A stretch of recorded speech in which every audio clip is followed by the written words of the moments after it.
सुरुवात करण्यापूर्वी आपण भगवंतांच्या चरणी साष्टांग दंडवत करूया. श्री श्री राधा गोविंद यांना साष्टांग दंडवत आणि त्यांचे आशीर्वाद घेऊया.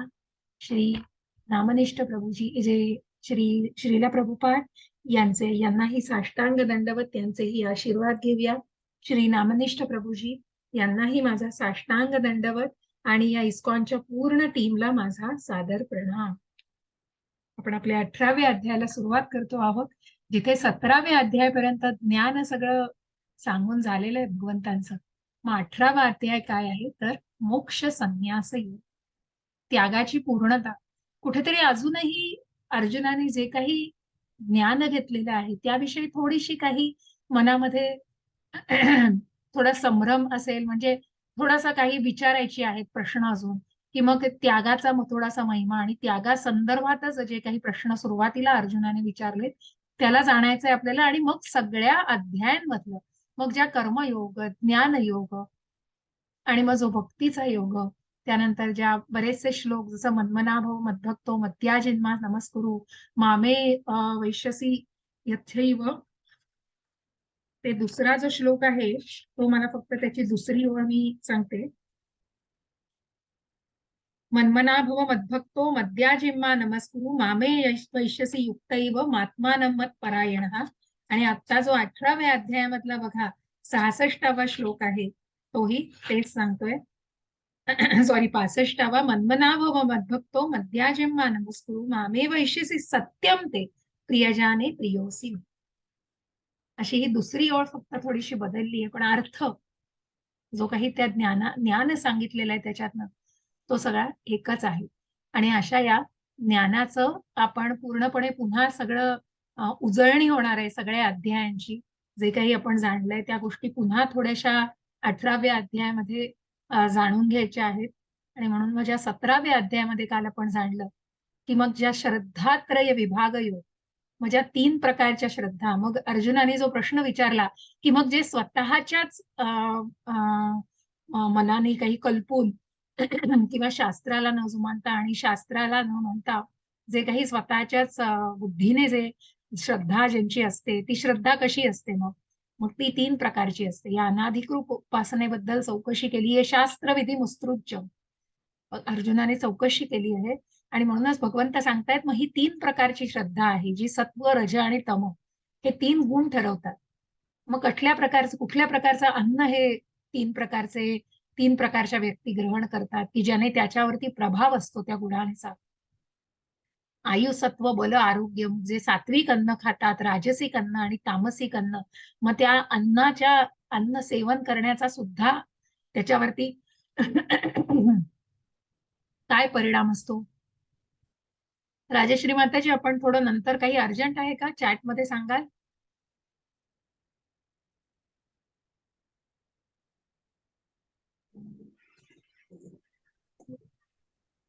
काही हवं आहे का तुम्हाला? हँड रेज केला आहात. चॅटमध्ये विचारा माताजी काही हवं असेल तर.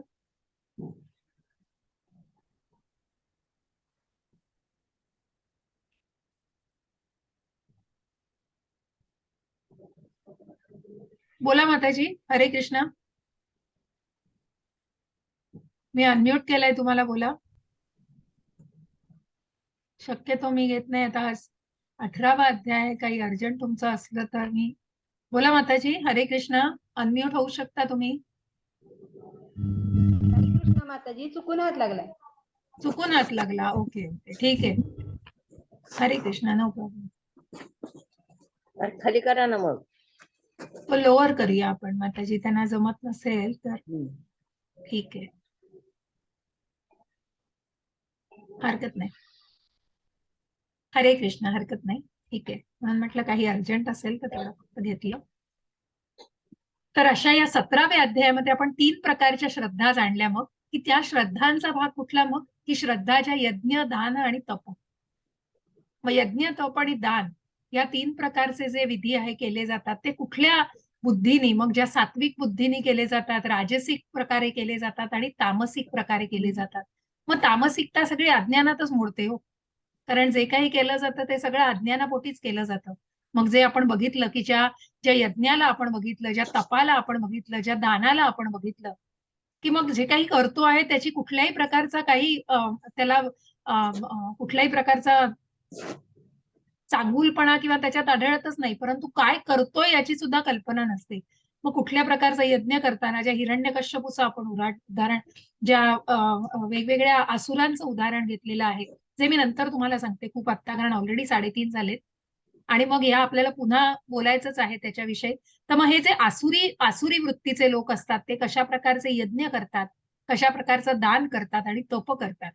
मग जे तप केलेलं आहे ते हिरण्यकश्यपूचं उदाहरण झालं, असुरांचं यज्ञाचं उदाहरण झाले मी तुम्हाला सांगितलं. आणि कशा प्रकारे मग शिवाला प्रसन्न करण्यासाठी कुठल्या माध्यमातून ती गोष्ट केली गेलेली आहे. कारण त्याच्यामागचं जे इंटेन्शन, त्याच्यामागचं जे काही उद्दिष्ट असतं ते चुकीचं असतं आणि म्हणूनच त्या चुकीच्या पद्धतीने त्या गोष्टी केल्या जातात. आणि म्हणूनच मग या तिन्ही प्रकारच्या तामसी वृत्तीला अज्ञानामध्ये गणलं जातंय. राजसिकता कुठेतरी वासनेपोटी केलं जातंय. सकाम कर्मात मग त्या फळांची अपेक्षा आहे कुठेतरी. आणि जी सात्विक बुद्धी मग ती कुठेतरी अकर्माकडे वळतीये. मग त्या त्या बुद्धीने कुठेतरी सुखाशी बांधला जातोय, ती व्यक्ती बांधली जातीये, पण ती फळं भगवंतांना अर्पण केली जात आहेत. त्या फळांची अपेक्षा तरी केली जात नाहीये. आणि कुठेतरी कुठेतरी सात्विक बुद्धीने मग जे अन्न ग्रहण केलं जातं ते सुद्धा अतिशय सात्विक असं सेवन केलं जातं. आणि मग सगळ्यात शेवटी पण महत्वाचं ज्या ओम तत्सतला आपण जाणलं की ओम म्हणजे प्रत्यक्ष विष्णू. मग ज्या यज्ञांसाठी जे यज्ञ केले जातात ते प्रत्यक्ष विष्णूंना अर्पण करण्यासाठी यांचा उच्चार केला जातो. मग ज्या ब्रह्मांनी याचा उच्चार केलेला आहे, जसं मी उदाहरण सांगितलं, त्या ब्रह्मांचेच आपण त्यांचंच आपण अनुसरण करतो आहोत आणि म्हणूनच त्या उपदेशाचं अनुसरण करताना आपण त्याच प्रकारे ओम तत्सत मग या यज्ञांना भगवंतांपर्यंत आहुती अर्पण करण्यासाठी मग ज्या ओम तत् आणि सत, मग ओम म्हणजे प्रत्यक्ष विष्णू, ज्या विष्णूंचं नाव म्हणजेच ओंकारातून विष्णू. मग ज्या ज्या गोस्वामींना आपण जाणलं, ज्या चैतन्य महाप्रभूंचे जे शिष्य आणि ज्यांनी हे ज्ञान दिलेलं आहे, मग त्यांनी याही प्रकारे जाणलं की ओम आणि विष्णू मध्ये कुठलाही फरक नाही त्यांना, की त्या ज्ञानापर्यंत त्या पातळीपर्यंत पोहोचतात ते. आणि तत् म्हणजे जे भौतिक गोष्टीतून ज्याचं मुक्ती साधलेली आहे, मग कुठल्याही प्रकारची बद्धता नाहीये, भौतिक जगताशी त्याची बद्धता नाहीये, असं ते तत्. म्हणून ते कुठेही भौतिक गोष्टींनी बांधलं जाऊ नये. आणि मग सत म्हणजे शाश्वत. ज्या सच्चित आनंदामध्ये आपण सतचा अर्थ बघितला, सत म्हणजे शाश्वत, जे सत्य आहे.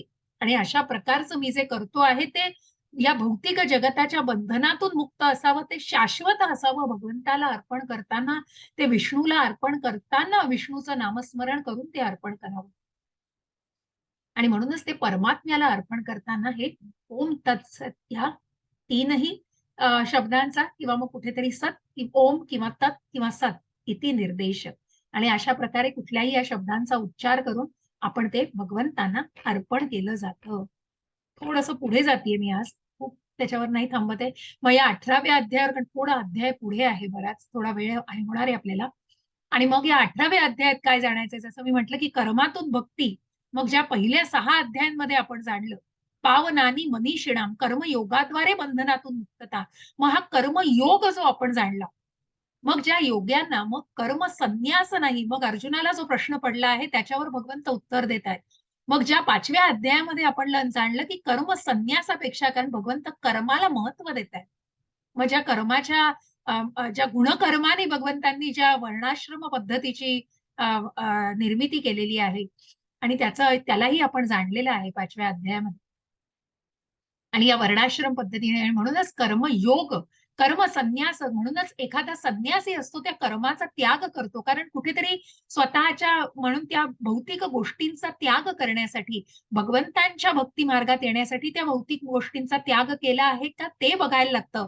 पण एक संन्यासी फक्त त्या गोष्टींचा त्याग करतो, पण एक वैष्णव, एक भक्त त्याच गोष्टी करताना त्या भगवंताला अर्पण करतो आणि म्हणूनच तो कर्मयोग ठरतो.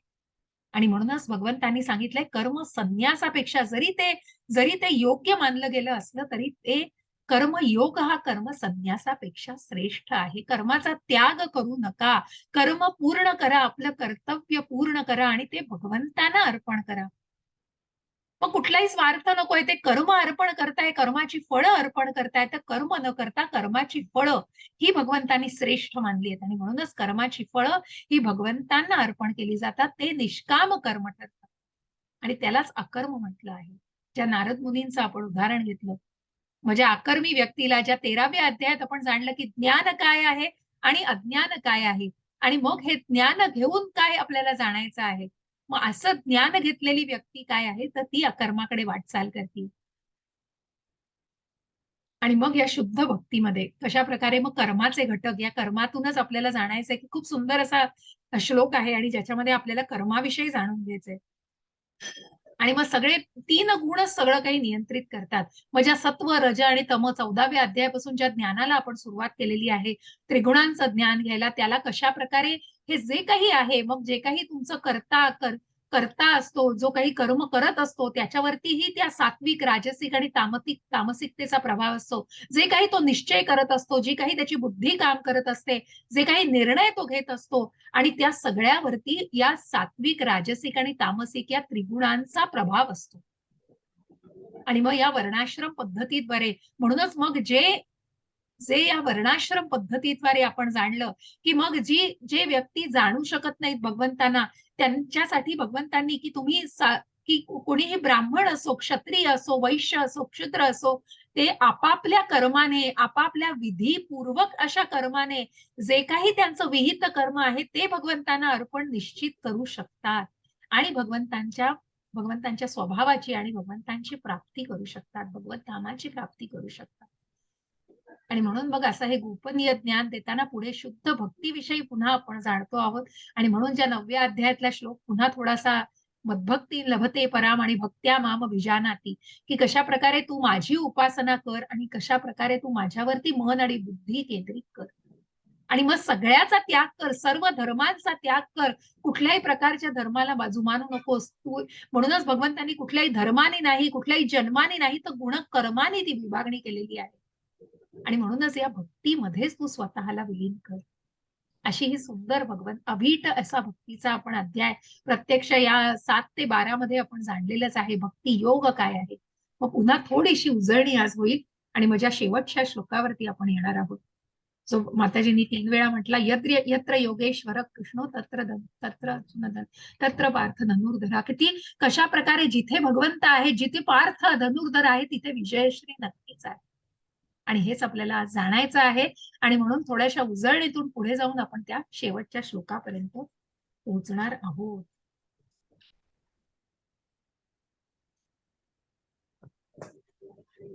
यत्र योगेश्वर कृष्णो यत्र पार्थो धनुर्धरः. तर आपण पहिल्या अध्यायापासून पहिल्या श्लोकापासून सुरुवात करतो आहोत. आणि अर्जुनाला जसं मी म्हटलं की अर्जुनाला जे प्रश्न पडलेले आहेत, अर्जुन म्हणतोय भगवंतांना, संन्यासस्य महाबाहो तत्वमिच्छामि वेदितुम त्यागस्य च ऋषिकेश पृथक् केशी निषूदन. हरे कृष्ण माताजी. हरे कृष्ण. अर्जुन म्हणाला, हे महाबाहो ऋषिकेश, हे केशीसूदन, मला त्याग आणि संन्यासाचे तत्व जाणण्याची इच्छा आहे. हरे कृष्ण माता. हरे कृष्ण. आणि म्हणूनच अर्जुन भगवंतांना म्हणतायत की मला त्याग आणि इच्छा. मग त्यांनी का भगवंतांना ऋषिकेश, जे स्वतःच्या जे इंद्रियांचे नियंत्रक आहेत, अशा या ऋषिकेश म्हणून त्यांनी संबोधलं आहे.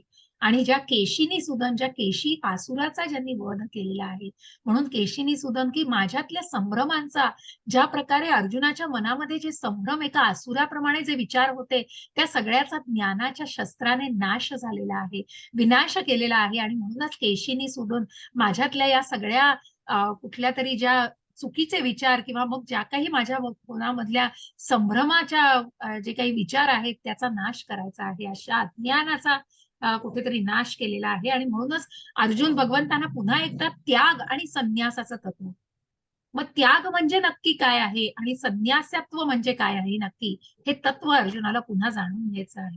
म्हणून भगवंत सांगतायत, काम्यानां कर्मणां न्यासं संन्यासं कवयो विदुः सर्व कर्मफल त्यागं प्राहुस्त्यागं विचक्षणः. हरे कृष्ण माताजी. हरे कृष्ण. श्री भगवान म्हणाले, भौतिक इच्छांवर आधारित असलेला कर्माचा त्याग आला. विद्वज्जन संन्यास असे म्हणतात आणि सर्व कार्याच्या फलाचा त्याग करणाऱ्या बुद्धिमान लोक त्याग असे म्हणतात. मग भगवंत म्हणतायत की जे विद्वज्जन आहे, मग जे विद्वज्जन, जे काही ज्ञानी लोक आहेत, जे संन्यास कशाला म्हणतात, तर त्या कर्माचा त्याग केला जातो. पण त्या कर्माच्या फळांचा जो त्याग करतो त्याला बुद्धिमान लोक मात्र त्याग म्हणतात. कारण कुठेतरी त्या गोष्टीला कर्मांचा त्याग करायचा नाही. आणि म्हणूनच भगवंतांनी ज्या 5व्या अध्यायामध्ये जे महत्व सांगितले की कर्माचा त्याग करू नका, कर्म संन्यास न करता कर्म योग हा श्रेष्ठ आहे. कर्माचा त्याग न करता ते कर्म भगवंतांना, त्या कर्माची फळं भगवंतांना अर्पण करा. ते कर्म भगवंतांसाठी केल्यानंतर निश्चितच ते कर्म योग बनतं. आणि म्हणूनच ते निष्काम कर्म ठरण्यासाठी त्याची फळं भगवंतांना अर्पण करा. परंतु विद्वज्जन तरीही काय सांगताय? हरे कृष्ण माताजी. हरे कृष्ण. काही विद्वजन असे घोषित करतात की सर्व प्रकारच्या सकाम कर्माचा दोषपूर्ण सकाम कर्मांना कर्मांना दोषपूर्ण समजून त्याचा त्याग करणे त्यागले पाहिजे. परंतु इतर विचारवंतांचे असे म्हणणे आहे आहे की यज्ञ दान तप अशा कर्माचा कधीही त्याग करू नये. हरे कृष्ण. म्हणून विद्वज्जन लोक ज्याला कर्माचा त्याग, जे कर्माचा त्याग करणाऱ्या, कर्माला टाळणाऱ्या लोकांना बघा, जे विद्वज्जन म्हणतायत की संन्यास असं म्हणतायत, परंतु तरीही त्यांचं काय म्हणणं आहे की मग असे विद्वज्जन लोक म्हणतायत की यज्ञ आणि दान आणि तप यासारख्या गोष्टी मात्र त्यागू नयेत. ही कर्म अजिबात त्यागू नयेत. का त्यागू नयेत? कारण यज्ञासारख्या गोष्टीने महात्म्यांना सुद्धा पवित्र केलेलं आहे. कसं? तर ही कथा मी सांगणार आहे तुम्हाला. यज्ञदान तपः कर्म न त्याज्यं कार्यमेव तत् यज्ञोदानं तपश्चैव पावनानि मनीषिणाम्. हरे कृष्ण माताजी. हरे कृष्ण. यज्ञ दान तप या स्वरूपाच्या कर्माचा त्याग करू नये. ती कर्मे केली पाहिजे. यज्ञदान आणि आणि तप ही कर्म, हा तप कुठेतरी मिसिंग, देखील पवित्र करतात. हरे कृष्ण. हरे कृष्ण. आणि म्हणूनच ही अशी जशी मी आधी याचा उल्लेख केलेला 15व्या अध्यायामध्ये, सर्वस्य चाहम हृदि सन्निविष्टो, ज्याच्यामध्ये यज्ञाविषयी आणि ज्याच्यामध्ये आपण म्हटलं स्मृतींविषयी जाणलेलं आहे. सर्वस्य चाहम हृदि सन्निविष्टो मत्त स्मृती ज्ञानमपोहनञ्च वेदेश्च वेदांत कृद्वेद विदेह चाहम. म्हणा ना माताजी, म्हणून मी थांबले. खूप सुंदर असा श्लोक आहे हा. आणि म्हणून ज्याच्यामध्ये आपण 15व्या अध्यायात हे कुठल्या अनुषंगाने म्हटलं होतं, तर स्मृती आणि विस्मृती या सर्व भगवंतांपासून आहेत. ज्या परमात्मा जो प्रत्येकाच्या हृदयामध्ये निवास करतो. आणि त्याच अनुषंगाने आता या 18व्या अध्यायामध्ये दक्षाची ही कथा अशा प्रकारे आहे की जी दक्षाची मुलगी सती माता, की जी जिने भगवान शिवांशी लग्न केलं होतं, पण जे दक्षाला मान्य नव्हतं. आणि म्हणूनच जे काही यज्ञ केले जात होते, महत्वाचे यज्ञ केले जाणार, महत्वाचं असं यज्ञ आणि तिथे मंत्र जप होणार आहे, तिथे शिवांना निमंत्रण दिलेलं नव्हतं. आणि अशा ठिकाणी जेव्हा निमंत्रण दिलं नव्हतं तेव्हा सती माता कुठेतरी तिला वाईट वाटत असतं, खेद वाटत असतो. परंतु ती आपल्याच वडिलांकडनं कशाला निमंत्रणाची अपेक्षा, म्हणून मग ती शिवांना म्हणते की मला जायचं आहे माझ्या वडिलांच्या यज्ञाच्या ठिकाणी, आणि म्हणून मी जाऊ शकते का? तर ते म्हणतात हो, पण मी जाणार नाही तिकडे. म्हणून शिवा तिथे येत नाही, पण सती माता मात्र तिथे जाते. आणि जेव्हा ती तिथे जाते तेव्हा ती जे दृश्य बघते ते तिला अतिशय खटकणारं असतं, तिच्या मनाला अतिशय ते वेदना देणारं असतं. कारण तिच्या पतीला तितकं योग्य स्थान तिथे दिलेलं नसतं. आणि म्हणूनच तिला कुठेतरी खूप वाईट वाटून ती त्या यज्ञामध्ये स्वतःची आहुती देते. आणि हे दृश्य, ही बातमी जेव्हा शिवांपर्यंत पोहोचते तेव्हा शिव क्रोधित होतात. मग बघा, क्रोधित होतात. क्रोध आहे तो, पण क्रोध कशासाठी आहे? क्रोध हा एका वैष्णवीचा अपमान झालेला आहे. आणि म्हणूनच एका वैष्णवीचा अपमान, एका भक्ताचा असा अपमान झालेला, तो सहन न होता त्या यक्षाचं, त्या दक्षाचं शिरच्छेद करा असं शिव कुठेतरी सांगतात. आणि मग त्या यज्ञाच्या ठिकाणी शिरच्छेद केला जातो शिवांच्या आज्ञेवरून. आणि तो शिरच्छेद केल्यानंतर सुद्धा मात्र दक्ष पूर्णपणे मृत्यू पावत नाही. आणि मग हे बघितल्यानंतर ब्रह्मा जेव्हा त्यांना बघतात तेव्हा ते शिवांकडे धावत जातात आणि तेव्हा म्हणतात की तुम्ही त्यांना त्यांचं शिर परत द्या. परंतु शिव म्हणतात नाही, त्यांना त्यांचं शिर परत देण्याची त्यांची पात्रता नाहीये, तर त्यांना बकरीचं शिर लावलं जावं ही त्यांची पात्रता आहे. ज्याप्रमाणे त्यांनी वर्तणूक केलेली आहे ती, म्हणूनच त्यांना बकरीचं शिर लावलं जावं. आणि म्हणून मग त्या आज्ञेवरून बकरीचं शीर लावलेले तुम्हाला दिसतायत तिथे दक्ष प्रजापती जे यज्ञ करतायत. पण ज्यांनी तो पवित्र यज्ञ पूर्ण केलेला आहे, यज्ञाच्या ठिकाणी ही गोष्ट घडलेली आहे आणि म्हणूनच तिथे यज्ञाच्या ठिकाणी घडल्यानंतर दक्षाकडून तो यज्ञ, कारण ते कुठेतरी त्यांचं पावित्र्य आणि ते भगवंतांचं जे जे परमात्मा म्हणून ज्यांच्या हृदयामध्ये होतं ते निश्चितच कुठेच गेलं नाही हो. आणि त्या पश्चातापाच्या भावनेने ते कुठेतरी शरण गेलेले आहेत शिवांना, त्यांनी त्यांचं स्थान त्यांना देऊ केलं खांद्यावरून आणि टाकलं. त्यानंतर मग त्यांनी तिथे यज्ञ पूर्ण केलेला आहे. ज्या यज्ञानी महात्म्यांना सुद्धा पवित्र केलं आहे, अशा यज्ञाचं महात्म्य जाणायचं. आणि म्हणूनच ही कथा जाणली की या महात्म्यांना देखील ते पवित्र करतात, असं यज्ञाचं महात्म्य आहे. आणि म्हणून या तीनही गोष्टींना टाळू नये, हे यांचं कर्म टाळू नये.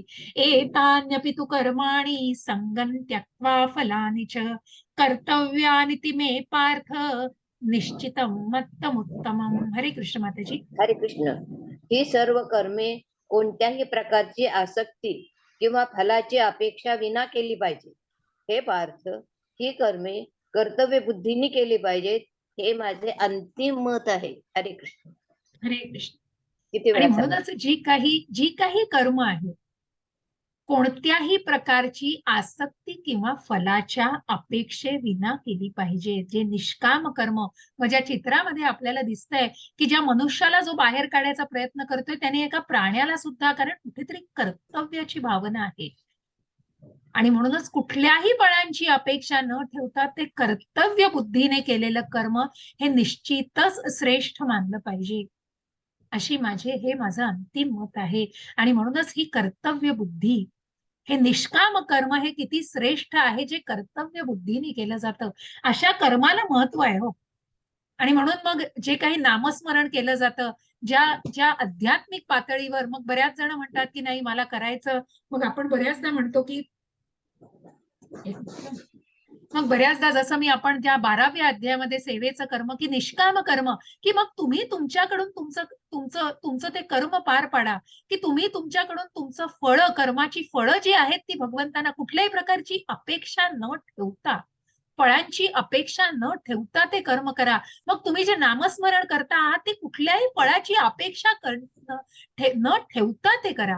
कुठल्याही फळाची त्याच्यापासून की मला ते करायचंय, परंतु कुठेतरी कर्तव्य बुद्धीने, आणि त्याच्यामध्ये भगवंत आले पाहिजेत, कुठेतरी कृष्ण मिसिंग नकोय आणि अशा कृष्णाला ते अर्पण केलं पाहिजे. जे नामस्मरण इतकं पवित्र, मग मी तुम्हाला जसं म्हटलं की त्याला एक कुठेतरी टप्पे लागतात. त्या टप्प्यांवर हळूहळू ज्या श्रद्धा, साधुसंग आणि भजन क्रिया, अनर्थ निवृत्ती, आणि मग ती अनर्थ निवृत्ती झाल्यानंतर निष्ठा, रुची आणि भगवंतांप्रती आसक्ती, आणि मग ती भावभक्ती आणि प्रेमभक्ती. कारण कुठेतरी हे सगळं प्रत्येक मला वाटतं अध्यायामध्ये मी याचा उल्लेख केला असेल, कारण हे खूप महत्वाचं आहे. जे कुठे जेव्हा मी ते ट्रेनरचं उदाहरण दिलं होतं, मी डायरेक्ट तुम्हाला हायवेवर नाही घालू शकत कोणी. कारमध्ये बसवलंय आणि तुम्हाला डायरेक्ट सांगितलं जाऊन हायवेवर कार चालवा आजच्याच दिवशी, शक्य नाही हो ते. म्हणून ते कुठेतरी टप्प्याटप्प्याने येते, कारण त्याचं ज्ञान घ्यायचं. मग या ज्ञानाने कुठेतरी स्वतःला प्रगल्भ करायचंय. या आध्यात्मिक उन्नती साधण्यासाठी या ज्ञानाची अत्यंत आवश्यकता आहे. आणि मगच हे कर्मातून जे आपण जाणतो आहोत, ज्या कर्माविषयीच्या ज्ञानाला जाणतो आहोत, ते निश्चितच तितकंच महत्वाचं आहे. कारण ही भावना महत्वाची, ही कृष्ण भावना जी आपण मनामध्ये जोपासतोय, आणि या कृष्ण भावनेला आपण कुठेतरी खतपाणी देऊन निश्चितच टप्प्याटप्प्याने कुठेतरी प्रगत करण्याचा प्रयत्न करतो आहोत. मग ती नुसती मनात असणं हे सुद्धा खूप महत्वाचं आहे हो. मग जसं म्हटलंय की जे सकाम कर्मात अडकलेले आहेत ते सुद्धा कुठेतरी निष्काम कर्मामधल्या त्या लोकांना घेऊन बरोबर जातात. कारण कुठेतरी मग ती गोष्ट त्यांच्यापर्यंत पोहोचवणं हे सुद्धा एक कर्तव्य बुद्धीने केलं जातं. कुठलीही अपेक्षा न ठेवता ते केलं जातं. ज्या प्रकारे ही व्यक्ती त्या व्यक्तीचे प्राण वाचवते, मग ही व्यक्ती वाचवतीये, कुठेतरी कर्तव्य स्वतःच विसरत नाहीये. पण पुन्हा जसं मी म्हटलं की पुन्हा याच्यावर त्रिगुणांचा प्रभाव असतो. जे काही कर्म केली जातात प्रत्येक गोष्टीवर, ज्या ज्या ज्या भौतिक सृष्टीमध्ये हा जो जीवात्मा आलेला आहे तो या मोहमायेमध्ये पूर्ण आच्छादलेला आहे, आणि मग त्याच्यावरती या त्रिगुणांचा प्रभाव आहे. ही माया आहे या त्रिगुणांच्या प्रभावाभोवती आहे, आणि कशा प्रकारे ते त्रिगुणांच्या प्रभावाने कशा प्रकारे आचरण करता आहेत हे जाणायचंय. म्हणून या कर्मांवर सुद्धा, याच्यावर सुद्धा सात्विक, राजसिक आणि तामसिक. मग जर आपण 18.9 मध्ये बघितलं तर सात्विक व्यक्ती, जी सात्विक व्यक्ती आपल्याला दिसतेय, चांगुलपणाने कुठेतरी कर्तव्य भावना म्हणून ते निश्चितच मला करायचंय कर्म हे जाणतीये. पण हेच राजसिक व्यक्ती काय जाणणार आहे? त्याचं कारण देईल काहीतरी, कारण मला ते खूप कठीण जाईल हो, मला ते जमणं कठीण आहे, मला कुठेतरी भीती वाटतेय त्याची, हे त्या श्लोकामध्ये दिलंय. आणि मग तामसिकता कुठेतरी भ्रमामध्ये, मग त्याविषयी ज्ञानच नाहीये. कारण कर्तव्य म्हणजे काय या गोष्टीलाच जर जाणू शकत नसतील मग ते अज्ञान आहे. मग कुठेतरी भ्रम आहे. स्वतः म्हणतो, मी म्हणतो तीच पूर्व दिशा आणि माझ्या म्हणण्याप्रमाणेच त्या गोष्टी, ठीक आहे मला असं वाटतंय तर मला असं वाटतंय बस. मग त्या गोष्टीला कुठलाही दुसरं कारण नाही, अज्ञान हेच कारण आहे. आणि म्हणून मग तामसिक वृत्तीची माणसं ती गोष्ट करायला पुढे धजतच नाही. पण सात्विकता जी कर्तव्य बुद्धीला निश्चितच जाते. मग हे कर्म काय आहे? मग भगवंतांनी या कर्माचं सुद्धा विश्लेषण केलंय या अध्यायामध्ये. त्या कर्माचे घटक सांगितले. खूप सुंदर आहे हा श्लोक आणि या सुंदर अशी याची विवेचन आहे आणि याचं निरूपण खूप सुंदर असा अर्थ आहे त्याचा. हरे कृष्ण माताजी.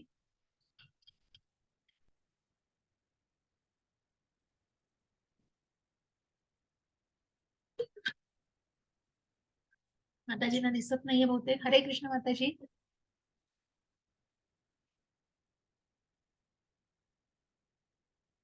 माताजी तुम्ही म्यूट आहात हो. नाही. हा हे तुम्ही म्यूट महाभाऊ होतात. अर्जुन, हा नाही ऐकू ते. आता आता ऐकू आलं. तुम्ही तुम्ही म्यूट होतात आधी. हे महाबाहू अर्जुन, वेदात यानुसार सर्व कर्मांच्या सिद्धींची 5 कारणे असतात.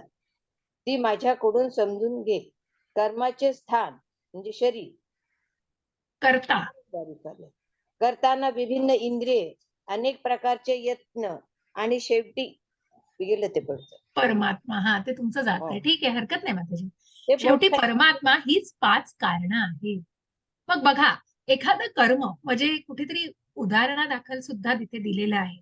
मग जे कर्म केलं जात आहे किती महत्वाचं आहे हे घटक जाणणं. कारण जी व्यक्ती स्वतःला भोगता समजतीये, मग जसं आपण आधीच्याही अध्यायांमध्ये जो उल्लेख केलेला आहे, कर्माची फळं, कारण मी भोगता आहे तर मी झाड लावलंय तर मीच त्याची फळं खाणार, हे जे स्वतःच भोगता असून स्वतःच त्याचा मालक आहे. पण ह्या कर्माचे घटक जाणल्यावर मात्र हे सगळं खुलासा होतो त्याचा. आणि म्हणून भगवंत म्हणतायत की या कर्माची 5 कारणं माझ्याकडनं, या 5 घटक माझ्याकडून समजून घे. मग याचे घटक काय आहे? त्या कर्माचं स्थान. मग जसं या बिल्डिंग बांधण्याचं उदाहरण घेतलं तर मग या बिल्डिंग बांधताना त्या बिल्डिंग जिथे बांधली जाणार आहे ते तिथलं ठिकाण, बरं का, ती इमारत बांधली जाण्याचं ठिकाण हे कर्माचं स्थान. मग विभिन्न इंद्रिय, मग सॉरी करता, दुसरं करता, मग जे करता, जे कोणी सिव्हिल इंजिनियर आहेत, लेबरर आहेत, आर्किटेक्ट आहेत किंवा जे काही निगडित आहेत त्या इमारत बांधण्याच्या संदर्भामध्ये, जे काही ज्ञान ज्यांना आहे ते सर्व त्याच्यामध्ये करता म्हणून आहे. मग त्यांची विभिन्न इंद्रिय, मग त्यांचं डोकं, तुमचे हात, पाय, ही सगळे जे काही त्यांच्यामध्ये इन्व्हॉल्व्ह झालेले आहेत, जे काही त्याच्यामध्ये समाविष्ट झालेले आहेत त्या कर्मामध्ये. आणि मग चौथा नंबर येतो तो त्यांचे प्रयत्न. मग नुसतंच काय ती करता कर्म काय करणार आहे हो इंद्रिय, नुसतं काय तिथे येऊन, पण त्यांचे प्रयत्न महत्वाचे.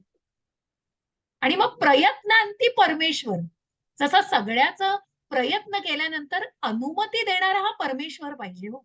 आणि म्हणूनच सर्वात शेवटी पण अत्यंत महत्वाचं परमेश्वर, उपद्रष्टा अनुमंता. मग जसं आपण म्हटलं की ज्याची अनुमती आवश्यक असते, कुठलंही कर्म हे त्याच्या अनुमतीशिवाय पूर्ण होत नाही. आपल्याला या भौतिक जगतामध्ये पण किती किती उदाहरणं आहेत बघा, की आता सुद्धा आपण बघतो, आम्ही आमच्या समोर मी बघते की अनेक इमारती अशा उभारल्या जातात पण किती किती अशाच पडलेल्या आहेत हो. अक्षरशः म्हणजे आमच्या घरासमोरच अशी एक इमारत की जी आधी पाडली, पुन्हा पाडली, पण आता अशी ओसाड पडलेली आहे. कारण कुठेतरी मग किती किती प्रचितीच येतं ही गोष्ट की काहीच त्याच्याबद्दल होत नाहीये. म्हणून हे कर्म पूर्णपणे पूर्ण साकार करण्यासाठी त्या परमेश्वराची अनुमती, त्या भगवंतांची अनुमती आवश्यक. तसंच कुठल्याही कर्मामध्ये, मग एक विकण्याचं उदाहरण घ्या, कुठल्याही प्रकारचं काही व्यवसायाचं उदाहरण घ्या, मग ज्या ज्या गोष्टींचं उदाहरण घेतलं जातं त्याच्यामध्ये या कर्माचे इतर घटक हे महत्वाचे तितकेच भगवंत महत्वाचे, त्याच्याही काही पटीने जास्त. असे भगवंत आणि परमेश्वराची अनुमती ही महत्वाची आहे. आणि मग त्याच्यानंतर जे जाण्याचं. आणि म्हणून या 5 कारणांचा विचार न करता ज्याला वाटते की तो एकमेव कर्ता आहे, तो खचितच मूर्ख आहे. कारण तो गोष्टींना यथार्थ रूपात पाहू शकत नाही. कारण जो या कर्माचा घटक, कारण तो अज्ञानी आहे हो. मग जो नराधम, मूर्ख, आसुरी वृत्तीचा मनुष्य आहे, जो स्वतःलाच त्याचा कर्ता समजतो आहे, कारण त्याचं अज्ञान आहे हो. या कर्माविषयी जे आपण आता घटक जाणले, मग हे ज्ञानच जर घेतलं नाही वेदांमधनं, शास्त्रांमधनं, ज्याचा उल्लेख केलेला आहे, आणि म्हणून यथार्थ रूपामध्ये जर ते ज्ञान घेतलं नाही, तर ती व्यक्ती खचितच मूर्खच आहे. कारण मग मी भोगता आहे, मी कर्म केलंय, मग त्या कर्माची फळं पण भोगा आणि त्या कर्माचे भोगही भोगा. आणि मग जेव्हा हे कर्म केलं जातं बघा, ही 5 कर्म खूप सुंदर प्रकारे कर्माला भगवंतांनी कुठेतरी विश्लेषण केलं आहे. मग हे कर्म करताना हे 5 घटक आपण जाणले.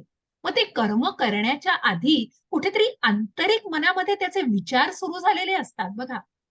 डायरेक्ट जाऊन काही कोणीतरी कर्म करत नाही. डायरेक्ट ती इमारत बांधायची असंच कर्म करत नाही. तसं एक उदाहरण या बास्केटबॉल प्लेयरचं दिलंय.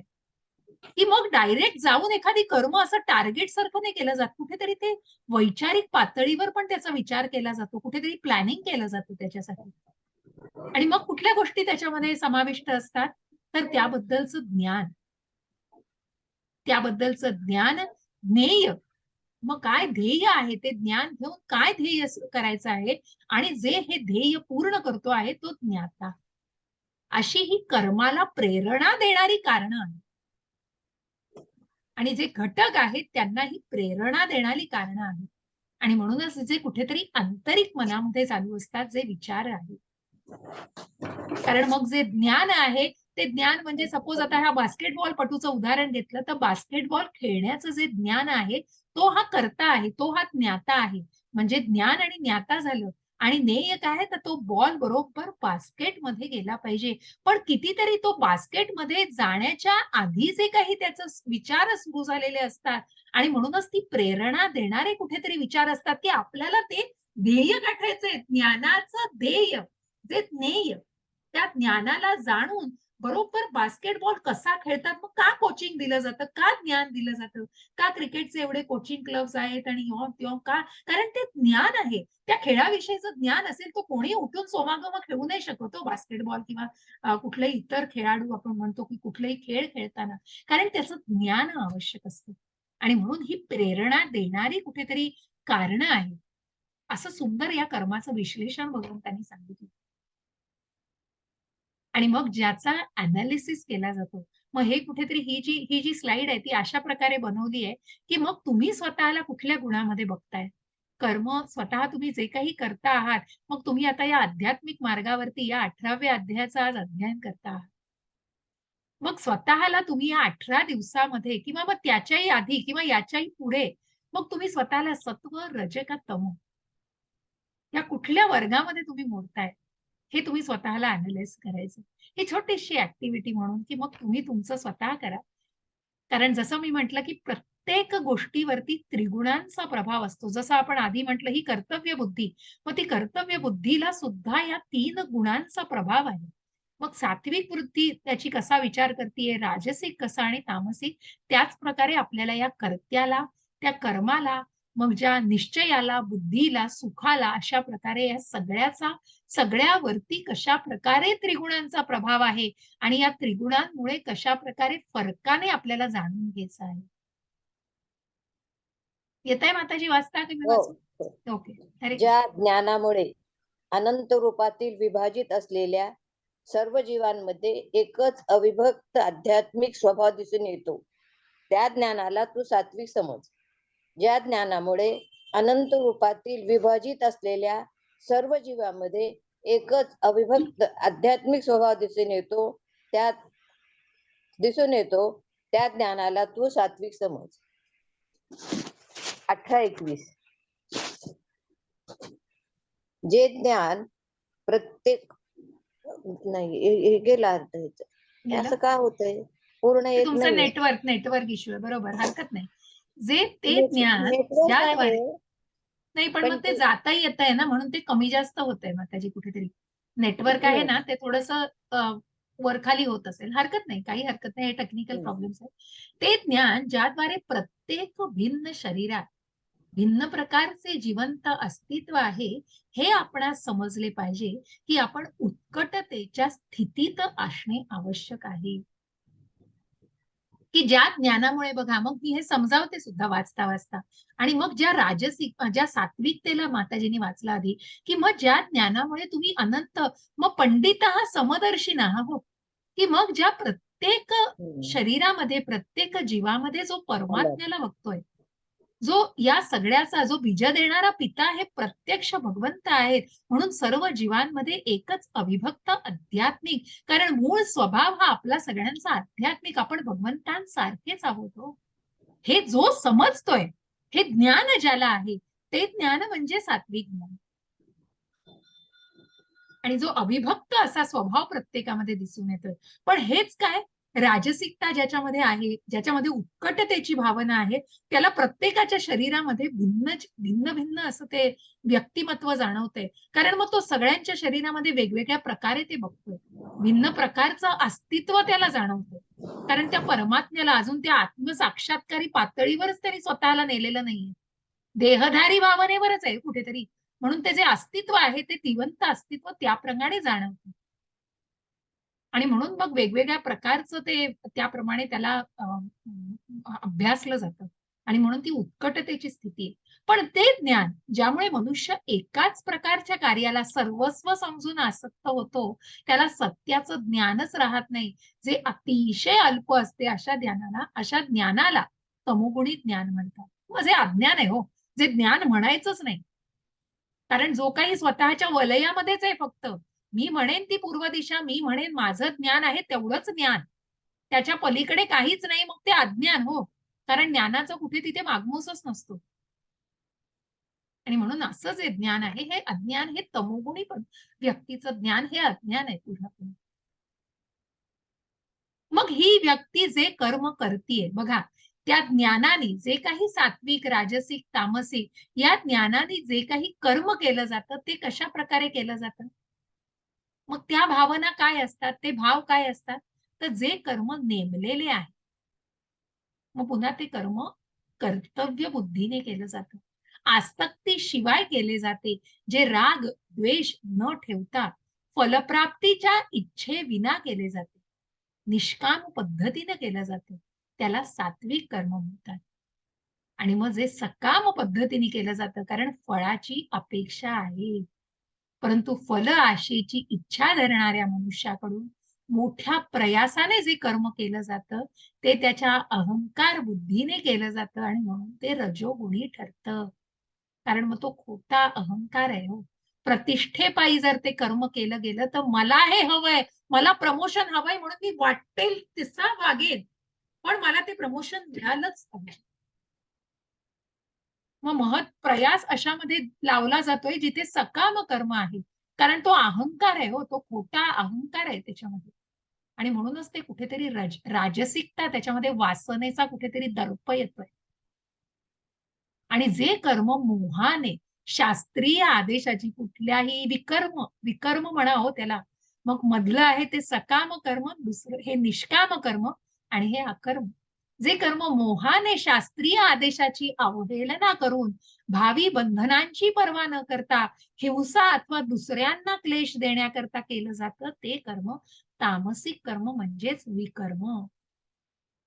कारण ज्याच्यामध्ये माणुसकीचा लवलेश राहिलेला नसतो, की दुसऱ्या व्यक्तीला हानी पोहोचवली तरीही काहीही फरक पडत नाही. भावना शून्य व्यक्ती असते ती. आणि म्हणून असं कर्म जे आहे ते विकर्म म्हणजेच तामसिक कर्म म्हटलं जातं. आणि मग असा कर्म करणारा कर्ता कसा असतो हो? ज्या ज्ञानाने असं कर्म केलं जातं, तो कर्ता कसा असतो? मग तो कर्ता म्हणजेच जो मनुष्य प्राकृतिक गुणांचा संगम, मग त्या मनुष्याच्या जे काही भाव आहेत, भाव आपण कर्मामध्ये पण बघितले. पण कशा प्रकारे, कशाच्या प्रभावाने मग या सात्विकतेचा प्रभाव त्याच्यावर कशा प्रकारे त्याची वैशिष्ट्य सांगतोय. तर ती वैशिष्ट्य अशी, की जो मनुष्य प्राकृतिक गुणांचा संग न करता, जो भौतिक विषयांमध्ये न अडकता बघा, मिथ्या अहंकाराविना निश्चयाने आणि उत्साहाने यश आणि अपयश यामुळे विचलित न होता आपलं कर्म करतो, तो सात्विक कर्ता समजला पाहिजे. कारण मग त्याच्या पलीकडे गेलेला असतो आणि जे कर्तव्य बुद्धीने केलं जातं कर्म, मग त्याच्यामध्ये कुठेही बंधन राहत नाही. कारण निश्चयाने आणि उत्साहाने ते कर्म फळांची अपेक्षा न ठेवता केलं जातं, असा हा सात्विक कर्ता आहे. मिथ्या अहंकाराविना ते कर्म केलं जातं. आणि जो करता मग कर्म आणि कर्मफळाची प्राप्ती याच्यावरती आसक्त होऊन फळांना बघू इच्छितो, जो लोभी आहे, शाळू, अपवित्र, सुखदुःखांमुळे विचलित होणारा असतो, त्याला रजोगुणी. वासनेच्या आहारी कुठेतरी कर्म आणि कर्मफलाची आसक्ती. आणि मग जो लोभी आहे, जो फळांना बघू इच्छितो, तो सुखदुःखांमुळे कुठेतरी विचलित होतो. त्याचं मन कुठेतरी चंचलतेकडे वळतं हो. आणि अशा व्यक्तीला काय म्हटलं जातं? रजोगुणी कर्ता म्हटलं जातं. आणि जो कर्ता नेहमीच शास्त्राविरुद्ध कर्म, विकर्म करणारा जो कर्ता आहे, ते भौतिक जगतामध्ये हट्टी, कपटी, दुसऱ्यांचा अपमान करण्यामध्ये तरबेज असतो. आणि जो आळशी आहे, सदैव आणि काम करताना चालढकल करणारा असतो, तो कर्ता म्हणजेच तामसिक कर्ता होय. बघा त्या कर्त्याची वैशिष्ट्य कशी दिली. ज्या ज्ञानाला आपण जाणलं, त्या ज्ञानाने जसं कर्म केलं, त्या कर्माची वैशिष्ट्य आणि मग या कर्त्याची वैशिष्ट्य या 3 गुणांच्या प्रभावाने कशी आहे. मग अशा व्यक्तीची सात्विक बुद्धी, अशा व्यक्तीची बुद्धी कशा प्रकारे, ज्या गोष्टीने तो कर्म करतो आहे, त्याची बुद्धी कशी कार्य करते आहे. मग अशी सात्विक बुद्धी कशाला म्हटलं जाईल? तर या बुद्धीद्वारे मनुष्य, हे पार्था, या बुद्धीद्वारे मनुष्य प्रवृत्ती आणि निवृत्ती, प्रवृत्ती आणि निवृत्ती कार्य आणि सहकार्य, कार्य आणि सहकार्य, भय आणि निर्भय, बंधन आणि मोक्ष यांना सगळ्यांना जो जाणतो, मग या सगळ्याचा मध्य कुठेतरी, कारण जी बुद्धी यातला फरक जाणते आहे, कारण याला कुठेतरी या सगळ्याला समान दृष्टीने बघते आहे, या बुद्धीद्वारे मनुष्य कुठल्याही प्रकारचं या गोष्टींना जाणण्याचा प्रयत्न करतो. भय, चिंता या गोष्टींना कशा प्रकारे हँडल करतो, अशा या बुद्धीने, अशा या सत्सत विवेक बुद्धीला सात्विक बुद्धी म्हटलं जातं. मग राजसिक बुद्धीने काय, तर धर्म अधर्म यामधला फरक केला जात नाही. मग धर्माचं सहकार्य याच्यातला भेद कोणी जाणू शकत नाही. आणि अशा प्रकारची जी राजसिकता, कारण ती वासनेने भरलेली बुद्धी असते. आणि म्हणूनच धर्म आणि अधर्म, कार्य आणि सहकार्य याच्यामधला फरक जाणू शकत नाही. ती राजसिक बुद्धी होय. आणि जी बुद्धी ज्याने धर्म आणि भ्रम आणि अहंकाराच्या प्रभावामुळे जी बुद्ध धर्माला आणि सॉरी धर्माला, जे जे बुद्ध व्यक्ती, ज्या व्यक्ती आहेत, त्या धर्माला अधर्म आणि अधर्माला धर्म समजतात आणि सदैव विपरीत मार्गाने करतात, जे जे लोक आहेत बद्ध झालेले या भौतिक जगामध्ये, त्यांची बुद्धी अशा प्रकारे जी काम करती आहे, ती तामसिक बुद्धीने काम करते. कारण मग जे धर्म आणि अधर्म यातला फरकच जाणत नाही हो. कारण त्यांच्यासाठी कुठलंही कर्म करणं, मग ते विकर्म, शास्त्रोक्त माहिती शिवाय जे कर्म केलं जातं, अज्ञानापोटी जे कर्म केलं जातं, ते विकर्म. आणि ती बुद्धी ज्या कर्माला करायला भाग पडते, ती तामसिक प्रकारची बुद्धी. आणि मग असा निश्चय कसा घेतला जातो? मग तसाच प्रकारे या तिन्ही गुणांद्वारे कशा प्रकारे व्यक्ती निश्चय करते. अशा रीतीने जो मन, प्राण आणि इंद्रियांच्या क्रियांना संयमित करतो, तो निश्चय म्हणजे सात्विक निश्चय होय. परंतु हे अर्जुना, निर्धाराने मनुष्य धर्म, अर्थ, एक मिनिट मला द्या जरा. धर्म, अर्थ आणि काम यांच्या फळांना सतत असतो, तो निश्चित राजस.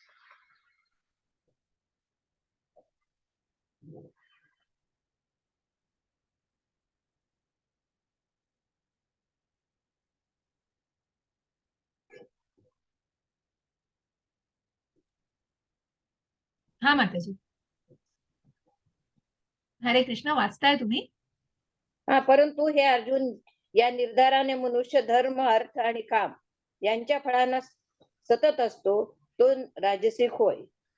हे पार्थ, जे धृती, स्वप्न, भय, शोक, विषाद, हा आणि मोह याच्या आधी जाऊ शकत नाही, ती बुद्धी म्हणजे धृती तामसी होय. धृती म्हणजेच बुद्धी. म्हणून इथे धृती शब्द आलाय.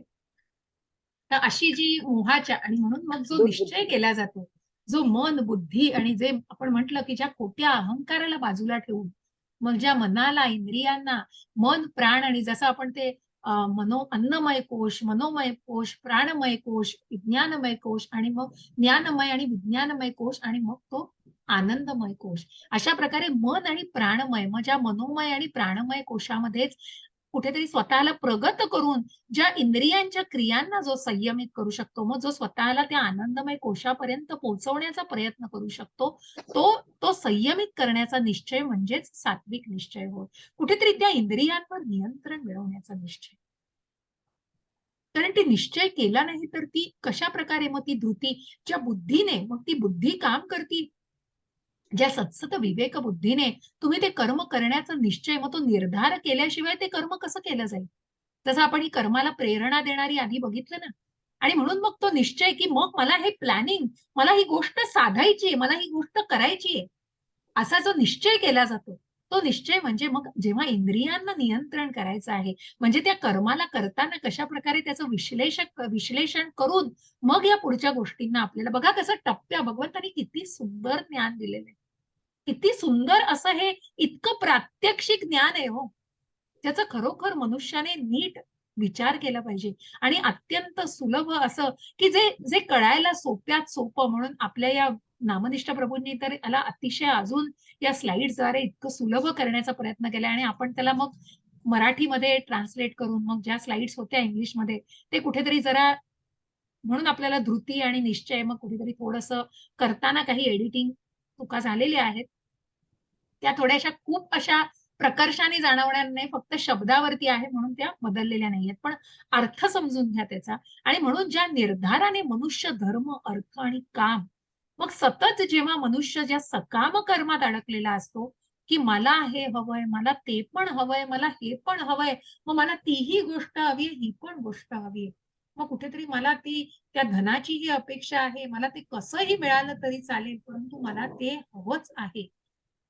मग जी वासना असते, ज्या ज्या ज्या गोष्टींमुळे मनुष्य कुठल्या थराला जाऊ शकतो आणि मग त्याच्या पुढचं जे जे जी जी धृती असते, जो निश्चय असतो, कारण तो सगळा स्वप्नमय आहे याच्यात असतो, जो अज्ञानामध्ये असतो सगळा.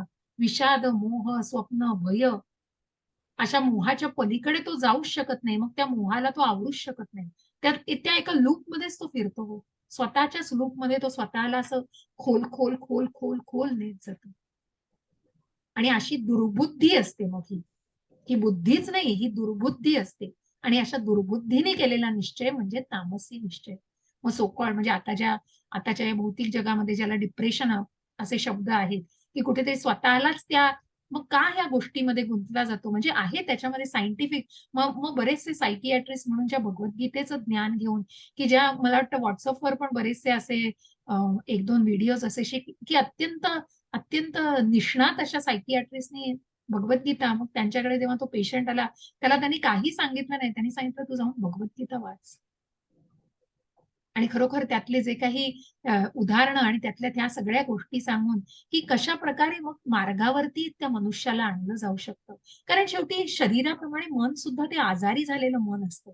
परंतु मग ते मन आजारी करण्यासाठी कुठल्या कुठल्या बुद्धीचं, कुठल्या ज्ञानाची आवश्यकता आहे. मग कबूल आहे, पण तितक्या तितक्या पातळीपर्यंत जायलाच नको ही काळजी घेतली पाहिजे. आणि म्हणूनच मग त्या काम, क्रोध, मद, मोह, मत्सर आणि म्हणून मग कुठेतरी मन, बुद्धी आणि अहंकार म्हणजे त्या इंद्रियांना नियंत्रित आधीच केलं पाहिजे हो. कुठल्यातरी थराला जाईपर्यंत थांबण्यापेक्षा मला वाटतं जसं prevention is better than cure जे म्हणतात, की मग त्या इंद्रियांना नियंत्रण करणं हे खूप महत्वाचं आहे. तो मोह टाळणं हे अत्यंत महत्वाचं आहे. कुठल्यातरी पुढच्या थराला जो नेणार आहे. ज्या दुसऱ्याच अध्यायामध्ये आपण जाणलेलं आहे. मग ती आसक्ती, मग ज्या त्या स्त्री-पुरुषांचं उदाहरण, त्या मुलगा आणि मुलगीचं उदाहरण दिलंय. कारण ती आधी नुसती फक्त एक ओढ असते. पण ती कधी आसक्तीमध्ये, कधी ती कामवासनेमध्ये जाते हे असं कळत पण नाही. इतकं ते कारण ही मोहमाया अशी जखडते हो. ती मग अशी सांगून नाही येत आणि म्हणून त्या मायेमध्ये जाताना कुठेतरी या सगळ्या गोष्टींना जाणलं पाहिजे. म्हणूनच या भावनेला जाणलं पाहिजे आणि म्हणून या दुर्बुद्धीला जाईपर्यंत न थांबता कुठेतरी ती सात्विक बुद्धीला प्रगल्भ केलं पाहिजे. हे महत्वाचं आहे. म्हणून त्या बुद्धीने तो निश्चय केला जातो. आणि मग सगळ्यात शेवटी जे सुख म्हटलेलं आहे, ज्याला सुख म्हणतात, मग ह्या सुखाची व्याख्या काय? मग सात्विक व्यक्तीच्या मते काय सुखाची व्याख्या आहे? राजसिक व्यक्ती सुखाला काय म्हणतीये? आणि तामसिक व्यक्तीच्या मते सुखाची व्याख्या काय आहे? म्हणजे आरंभी विषा समान प्रतीत होते, परंतु शेवटी अमृत तुल्य असते, जे मनुष्याच्या ठिकाणी स्वरूप साक्षात्काराची जागृती करते, त्या सुखाला सात्विक सुख म्हटलं आहे. मग असा हा जो सात्विक करता कशामध्ये सुख मानतो, की मग भले तो मार्ग काट्या कुट्यातून जाणारा असू दे, सुरुवातीला भले तो विषासमान वाटला, की नाही काही गोष्टी मिळाल्या, नाही हे मिळालं, नाही काही गोष्टींची मोह ठेवला, परंतु निश्चित तो मार्ग कुठेतरी अमृत तुल्य असतो. कारण शेवटी जाऊन तो निश्चितच चांगलं काहीतरी ज्याचं ज्याचं निश्चितच एका चांगल्या फळामध्ये रूपांतर होणार असतं. म्हणूनच तो विषासमून सुरुवातीला वाटणारा मार्ग हा शेवटी निश्चितच अमृतासमान आहे. कारण त्याला कुठेतरी आत्मिक पातळीवर स्वतःचा त्यांनी त्याला प्रगल्भ केलेला आहे. त्याचे विचारच त्याने इतके प्रगल्भ केलेले आहेत, की निश्चितच मग त्याला ती बंधनं वाटत नाहीत. तो व्यक्ती ते निश्चितच सहन करण्याची तेवढी क्षमता वाढवतो आणि ते निश्चितच त्याला पुढे अमृतासमान भासतं. आणि म्हणूनच जे आधीच्या अध्यायांमध्ये सुद्धा सांगितलंय, की जी व्यक्ती त्याला बंधन न मागता ही कर्म करतात, ते मग त्यांच्यापासून ती फळंही वंचित होत नाहीत हो. त्या फळांनाही ते निश्चित उपभोगू शकतात. मग या भौतिक जगतामध्ये पण ते निश्चित शक्य आहे. परंतु ती भावना जोपासणं महत्वाचं आहे. आणि मग जी राजसिक सुख कशाला म्हणतात? हा राजसिक करता कशाला सुख म्हणतोय? जो इंद्रिय विषयांशी संयोग झाल्याने प्राप्त होणारं सुख आहे. प्रारंभी अमृतासारखं भासतंय. पण जे विषाप्रमाणे असतं. कारण जे सुरुवातीला खूप असं ज्याचे क्षणभंगुर आहे हो, जे आपल्याला अगदी हवं-हवंसं वाटतंय. कारण ज्याचा कुठेतरी मोह आवरत नाहीये. पण ते कुठेतरी खालती नेणारं असतं, खालच्या पातळीला नेणारं असतं. मग त्याचा कुठेतरी एंड जो आहे, त्याचं अंतिम सत्य हे विष असतं. हे जाणलं पाहिजे. कारण ती वासना शेवटी कुठेतरी खड्ड्यात घालणार असते त्या व्यक्तीला. पण हे ज्ञानच ज्या व्यक्तीला नसतं, तो त्या इंद्रिय विषयांच्या वासनेमध्ये पूर्णपणे अडकलेला असतो. कारण म्हणून आपल्याला या भौतिक जगतामध्ये मेजॉरिटी प्रभूजींनी सांगितलं तेव्हा नामनिष्ठ प्रभूजींनी करताना, की प्रभुपादांनी लिहिलेलं आहे, की मग मेजॉरिटी पर्सेंटेज आपल्याला या राजसिकतेमध्येच दिसतं आता आपल्याला भौतिक जगतामध्ये. कुठेतरी त्या वासनेपोटी इतक्या गोष्टी मनुष्य करतोय, की कशाच्या आहारी जातोय आणि काय करतोय याचंही त्याला भान नसतं. कारण फक्त मग ते सुख हवंय, की मग मला मला बदल हवाय, मला एंटरटेनमेंट हवी, मला एन्जॉय करायचंय, मला काहीतरी ब्रेक हवाय, कबूल आहे. तुम्ही भौतिक जगतामध्ये आहात, उपभोगायचे, पण ती भावना, त्याच्यामध्ये कृतज्ञता आणणं आणि कशाप्रकारे ते स्वतःला कशाप्रकारे मोल्ड करायचं आहे, हे हे अत्यंत महत्वाचं आहे. मग मग तुम्ही या भौतिक जगतामध्ये सुद्धा त्या भावनेने त्या सुखांची प्राप्ती करू शकता. पण ती भावना त्या प्रकारे जोपासणं महत्वाचं आहे. मग ती कृतज्ञता आणणं महत्वाचं आहे. ज्या परमेश्वराला कृतज्ञ मानणं, ज्या परमेश्वराकडे तशी प्रार्थना करणं आणि त्यांना त्यांच्याकडे ती कृतज्ञता व्यक्त करणं, हे अत्यंत महत्वाचं आहे. आणि तीच कृष्ण भावना जोपासणं म्हणतात. त्यालाच कृष्ण भावना जोपासणं म्हणतात. आणि मग जी तामसिक व्यक्ती ज्याला म्हणजे ज्याचं काही वर्णनच करायला नकोय. कारण जे आधीच्या सगळ्या ज्या काही उदाहरणांवरनं आपण जो तामसिक करता, त्याचं कर्म, त्याची बुद्धी, त्याचा निश्चय, हे काय शेवटी सांगणार? कारण तो मोहामध्ये असतो. ज्याला सगळं जे काही सुख, स्वरूप, साक्षात्कार याकडे लक्ष देत नाही आणि जे आरंभापासून शेवटपर्यंत विषासमानच असतं, मोहामध्येच असतं. जे निद्रा, आळस, प्रमाद याच्यापासून उत्पन्न होतं. मग या सगळ्या गोष्टीमध्ये ती व्यक्ती असते. कारण मग सगळ्या गोष्टीचा आळस असतो, निद्रा असते आणि त्या गोष्टीचं कशाचंच काही वाटत नसतं म्हणजे. प्रमाद असतो आणि वरती माज असतो त्या गोष्टीचा. माद इतकं इतकं कुठेतरी त्या गोष्टीविषयी अहंकार आणि तो इतका खोटा आणि इतका वाईट अहंकार, की ज्या वाईट थराला व्यक्ती जाऊ शकते. आणि अशा गोष्टींना, अशा सगळ्या गोष्टींचं आचरणात आणून जे सुख मिळतं, त्या गोष्टीला ती वासनायुक्त राहणारी व्यक्ती तामसिक सुख म्हणते.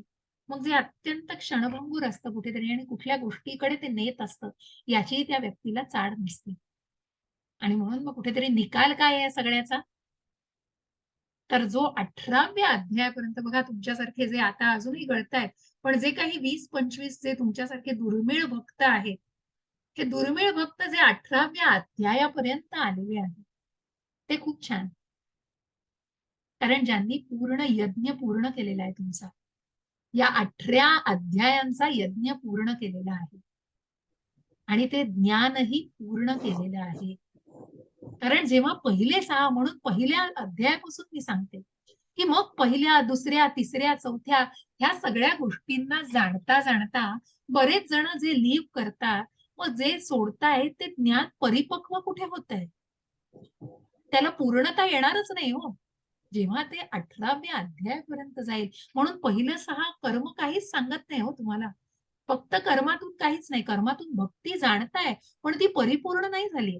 मग 12व्या अध्यायापर्यंत अजून त्या व्यक्तीला पूर्ण जाणताय. पण जोपर्यंत हेच जाणत नाही, की या भौतिक जगतातून कसं आपल्याला मुक्त करायचंय, ही बंधनं कशी मुक्त करायची, स्वतःला बंधनातून मुक्त कसं करायचंय हेच ज्ञान घेतलं नाही, तर मग हे 18व्या अध्यायापर्यंत तो पोहोचलाच नाही, तर मग कुठेतरी ते ज्ञान म्हणजे तितकं मग ते परिपूर्ण जाणलंच जात नाही. आणि म्हणून हे 18व्या अध्यायापर्यंत परिपूर्ण असं ज्ञान आहे. मग जे आधीचेच काही अध्याय आहे, आधीचेच काही आहे त्याला फक्त आकृती दाखवलेली आहे, एक चित्र दाखवलेलं आहे. ज्या ज्ञानामुळे अनंत रूपात मग ज्या प्रत्येक जीवामध्ये जो परमात्मा बघतोय बघा, ज्या परमात्म्याचं अस्तित्व 84 लक्ष योनींमधून जाणाऱ्या या प्रत्येक जीवात्म्यामध्ये जो परमात्मा बघतोय, त्या ज्ञानाला सात्विक ज्ञान म्हटलेलं आहे. आणि जो निश्चय आहे, जो योगाभ्यासाद्वारे खंबीरपणे धारण केलेला आहे, जो मन, प्राण आणि इंद्रियांच्या क्रियांना संयमित करतोय, तो सात्विक निश्चय आहे. मग जो सकाळी 4:30 वाजता मंगल आरतीला उठतोय बघा आणि निश्चितच लवकर झोपून त्याचं लवकर कशा प्रकारे सगळं दिनचर्या सुरू होतीये. मग ज्या प्रकारे सात्विक व्यक्ती उठतीये, राजसिक आणि तामसिक व्यक्तीच्या त्याला तर काही ताळतंत्रच नसतं. परंतु तो सात्विक निश्चय आणि मग जे प्रभुपादांचं दिलंय बघा 6 वाजता प्रभुपाद काय करायचे, 8 वाजता मग जे कीर्तन करायचे आणि रात्री 1 वाजता सुद्धा प्रभुपाद काय करतायत? तर प्रभुपाद लेखन करायची अशी ही दिनचर्या आहे. अशी ही सात्विक माणसाची जी शुद्ध भक्तीकडे, ज्या शुद्ध भक्ताचं आपण जाणतो आहोत, ज्या शुद्ध भक्ताला, की जे सकाळी उठून कशाप्रकारे संकीर्तन करायचे, मग जे सत्संग करायचे दिवसभर आणि त्यानंतर रात्री सुद्धा फक्त 2 ते 3 तास प्रभुपाद झोपायचे. जेवढं फक्त आपल्याला जे काही म्हटलंय त्यांच्या मते जे तेवढं सफिशियंट कारण त्यांना त्या त्या ज्ञानाने ज्या गुरूंची आज्ञा त्यांना होती, की तू पुस्तकं लिही आणि ती प्रकाशित करून हे ज्ञानाचा प्रसार कर. त्या प्रकारे हा सात्विक निश्चय बघा किती सात्विक आणि दृढ निश्चय होता. कृष्ण भावना प्रसार करायची. प्रत्येकाच्या मनामध्ये कृष्ण भावना जोपासायची. त्याचा प्रसार करायचा असा हा सात्विक निश्चय कुठेपर्यंत घेऊन गेला.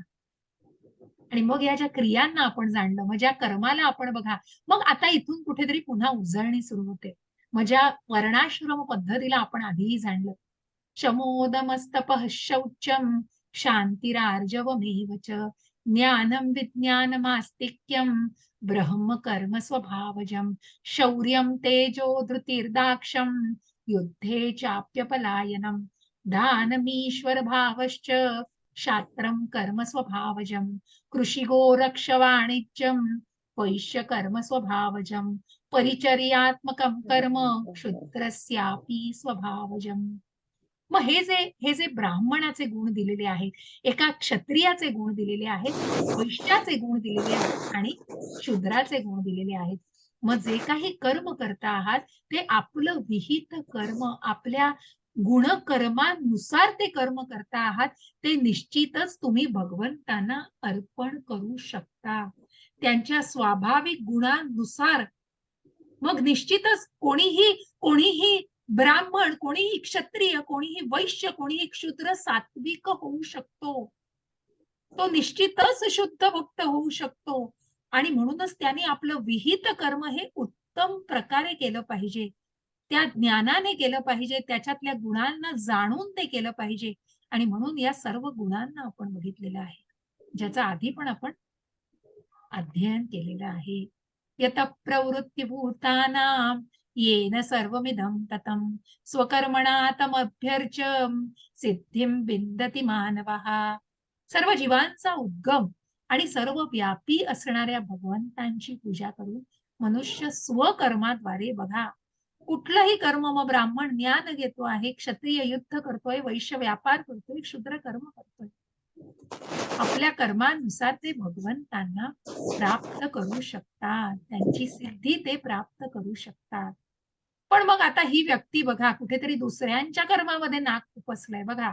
श्रेयान् स्वधर्मो विगुणः परधर्मात् स्वनुष्ठितात् स्वभावनियतं कर्म कुर्वन्नाप्नोति किल्बिषम्. मग स्वतःच कर्म न करता बघा ही व्यक्ती आता काय टार्गेट देतीये की याच्यातलं किती मला सांगा बरं चॅटमध्ये किती जण याच्यापैकी झाडावर चढू शकतील. तो म्हणतोय की झाडावर जो पहिला चढेल तो हे जिंकणार स्पर्धा. अहो पण त्या व्यक्ती कुठल्या कुठल्या स्वभावांच्या आहेत, वेगवेगळ्या स्वभावांच्या आहेत ना, वेगवेगळ्या पशु याच्यातले आहेत. मग कोणी जलचर आहे, कोणी जमिनीवर राहणार आहे, सरपटणारं आहे, पाण्यामध्ये राहणार. बघा मग मग कशा प्रकारे झाडावर सगळेच चढू शकतील? कोण झाडावर चढू शकेल बरं? त्यांच्या स्वभावानुसार ते कर्म करू शकतील. मग कोण याच्यापैकी झाडावर चढू शकेल? सांगा, सोपा प्रश्न आहे हो. माकड आणि पक्षी उडू शकतो. अगदी बरोबर गीताली मातेजी, अगदी बरोबर. बाकीच्यांना तुम्ही सांगितलं तरी ते प्रयत्न करून सुद्धा नाही हो झाडावर चढू शकणार. आणि म्हणून मनुष्याला सांगितलंय की मनुष्याने आपल्याला प्राप्त झालेलं कर्म सदोष रीतीने पार साध्य या भौतिक जगतामध्ये हाच जर फंडा, हाच जर कन्सेप्ट नीट प्रमाणे अवलंबला तर किती गोष्टी सुकर होतील हो. मनुष्याने आपल्याला प्राप्त झालेलं कर्म सदोष रीतीनं करणं, परित्याचं कर्म स्वीकारून ते पूर्ण रीतीने करण्यापेक्षा अधिक श्रेयस्कर आहे. दुसऱ्याचं कर्म मी किती छान करू शकतो हे करण्यापेक्षा आपलं कर्म नीट पार पाडा ना आधी.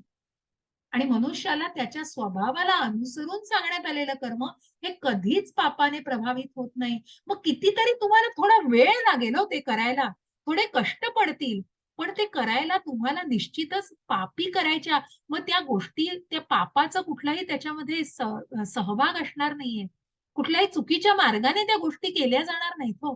कारण तुम्ही तुमच्या स्वभावानुसार तुमचंच कर्तव्य पार पाडणार आहात. हे महत्वाचं आहे हो. ही खूप सुंदर आणि महत्वाचा मुद्दा आहे. हे जाणून घ्या व्यवस्थित. म्हणून आपल्या स्वभावानुसार कर्म करणं ह्याला भगवंतांनी महत्व दिलेलं आहे. जो आत्मसंयमी अनासक्त आहे, जो प्राकृत भोगांना तुच्छ लेखतो, तो संन्यासाद्वारे कर्म बंधनातून मुक्तता देणारी परमोच्च अवस्था प्राप्त करू शकतो, जे आपण आधीच्या ज्ञानातून जाणलेलं आहे. की म्हणूनच मग या कर्म बंधनातून मुक्तता देणारी परमोच्च अवस्था कधी साधली जाते? जेव्हा आत्मिक नियंत्रण येतं. कुठेतरी ती आत्मसाक्षात्कारी भावना जोपासून त्या इंद्रियांवर नियंत्रण मिळवलं जातं. मग त्या अनासक्त, ज्या अनर्थ निवृत्ती आपण म्हणतो, मग त्या सगळ्या मोहापासून स्वतःला अनासक्त ठेवलं जातं. त्या इंद्रिय विषयांच्या वासनेपासून स्वतःला अनासक्त केलं जातं. आणि जो प्राकृत भोगांना कुठेतरी तुच्छ लेखतो, ती व्यक्ती निश्चितच या कर्मबंधनातून स्वतःला मुक्त करू शकते. ब्रह्मभूत प्रसन्नात्मा न शोचति न कांक्षति समः सर्वेषु भूतेषु मद्भक्तिं लभते पराम. दिसतंय माताजी?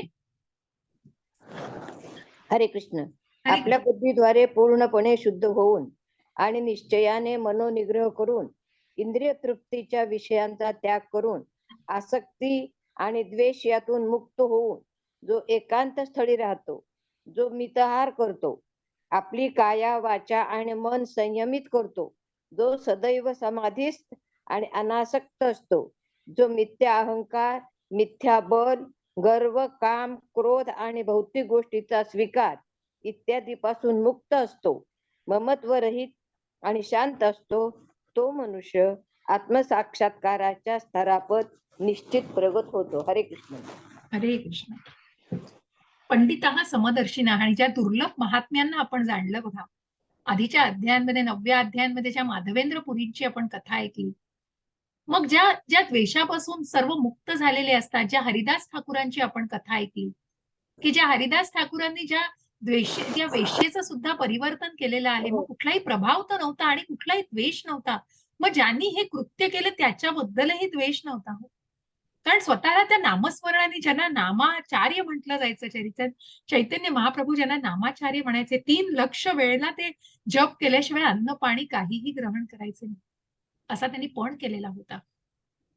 आणि म्हणूनच अशा व्यक्ती ज्या पूर्णपणे शुद्ध होऊन निश्चयाने मनोनिग्रह केलेला असतो, तो इतका निग्रही व्यक्ती असते ती, की काहीही झालं तरी निश्चयाला अजिबात मोडणार नाही. इंद्रिय तृप्तींच्या विषयांचा त्याग केलेला असतो. आसक्ती, द्वेष या सगळ्यातून कुठेतरी मुक्तता मिळवलेली असते आणि मनाला संयमित केलेलं असतं. अशा स्तराप्रत मग आत्मसाक्षात्काराच्या स्तराप्रत तो निश्चितच प्रगत होतो. आणि मग ज्या 10व्या अध्यायामध्ये आपण सुंदर असं या वैकुंठाचं दर्शन घेतलं, की कशा प्रकारे कृष्ण भावनेमध्ये सर्वजण असतात आणि भगवंतांच्याच प्रेमामध्ये सर्वजण असतात. आणि ते फक्त भक्तच असू शकतात. भक्त्या मामभिजानाति यावान्यश्चास्मि तत्त्वतः ततो मां तत्त्वतो ज्ञात्वा विशते तदनंतरम. हरे कृष्ण माताजी. हरे कृष्ण. हरे कृष्ण.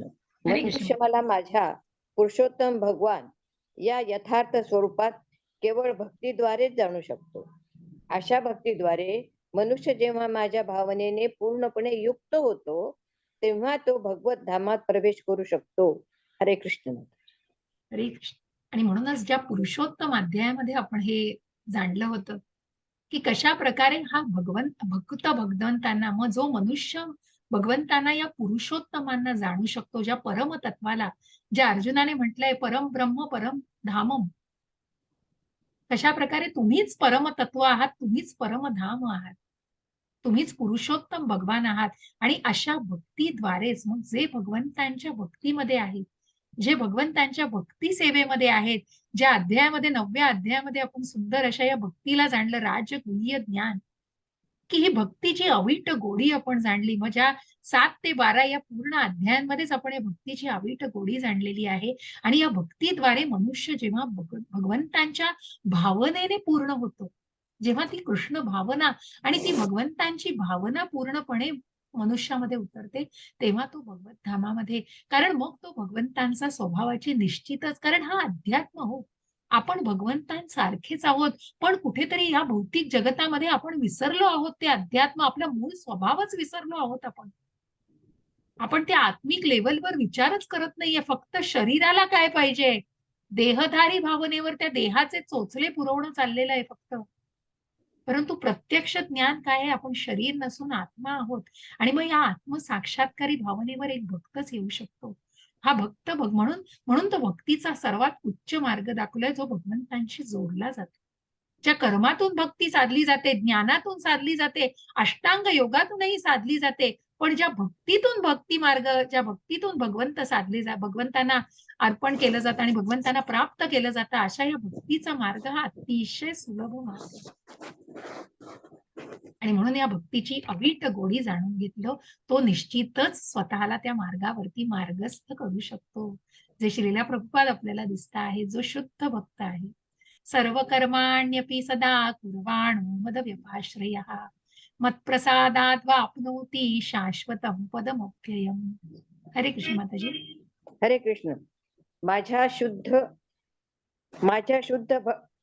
शुद्ध भक्त जरी सर्व प्रकारचे कर्मे करीत असला, तरी माझ्या आश्रयाखाली माझ्या कृपेने त्याला शाश्वत आणि अविनाशी धामाची प्राप्ती होते. हरे कृष्ण. हरे कृष्ण. आणि म्हणूनच जे श्रीला प्रभुपाद स्वतः ज्यांनी वर्णन केलेलं आहे, की मग कर्म संन्यास, कशाचा संन्यास घ्यायचा? हे शरीरही स्वतःच नाहीये तुमचं, तुम्ही संन्यास कशाला घेताय? म्हणून कर्म संन्यासापेक्षा मग तुम्ही कृष्णाचीच गोष्ट कृष्णासाठी वापरा. म्हणून त्या कर्मयोगाला, की ज्या 5व्या अध्यायामध्ये कर्मयोगाला ज्यांनी महत्वाने भगवंतांनी जे महत्व सांगितलेलं आहे, प्रभुपादांनी खूप सुंदररित्या मग काही उदाहरणं दिलेली आहेत, की ज्या प्रकारे त्यांना काही रिपोर्टर्सनी विचारलं होतं, पत्रकारांनी, का मग तुम्ही एवढ्या गाड्या आणि हे, तुम्ही तर संन्यासी आहात पण कर्म संन्यासी नाही. अहो, मी कशाचा संन्यास घेणार आहे? जे भगवंतांचं आहे तेच मी वापरतोय आणि ते भगवंतांच्याच स्वभावाच्या प्रसारासाठी, भगवत भावनेच्याच प्रसारासाठी ते मी वापरतोय. मग त्यात कसला आलाय कर्म संन्यास? म्हणून ते भगवंतांशी जोडलं जात आहे. आणि म्हणूनच सर्व कर्म करत असला तरी तो निश्चितच भगवंतांच्या, मग ती भक्ती भगवंतांकडून विशेष असते, तो भक्त भगवंतांना विशेष असतो आणि त्यांच्या कृपेने त्याला शाश्वत आणि अविनाशी अशा धामाची प्राप्ती होते. मच्चित्तः सर्व दुर्गाणि मत्प्रसादात् तरिष्यसि अथ चेत्त्वमहंकारान् न श्रोष्यसि विनङ्क्षसि.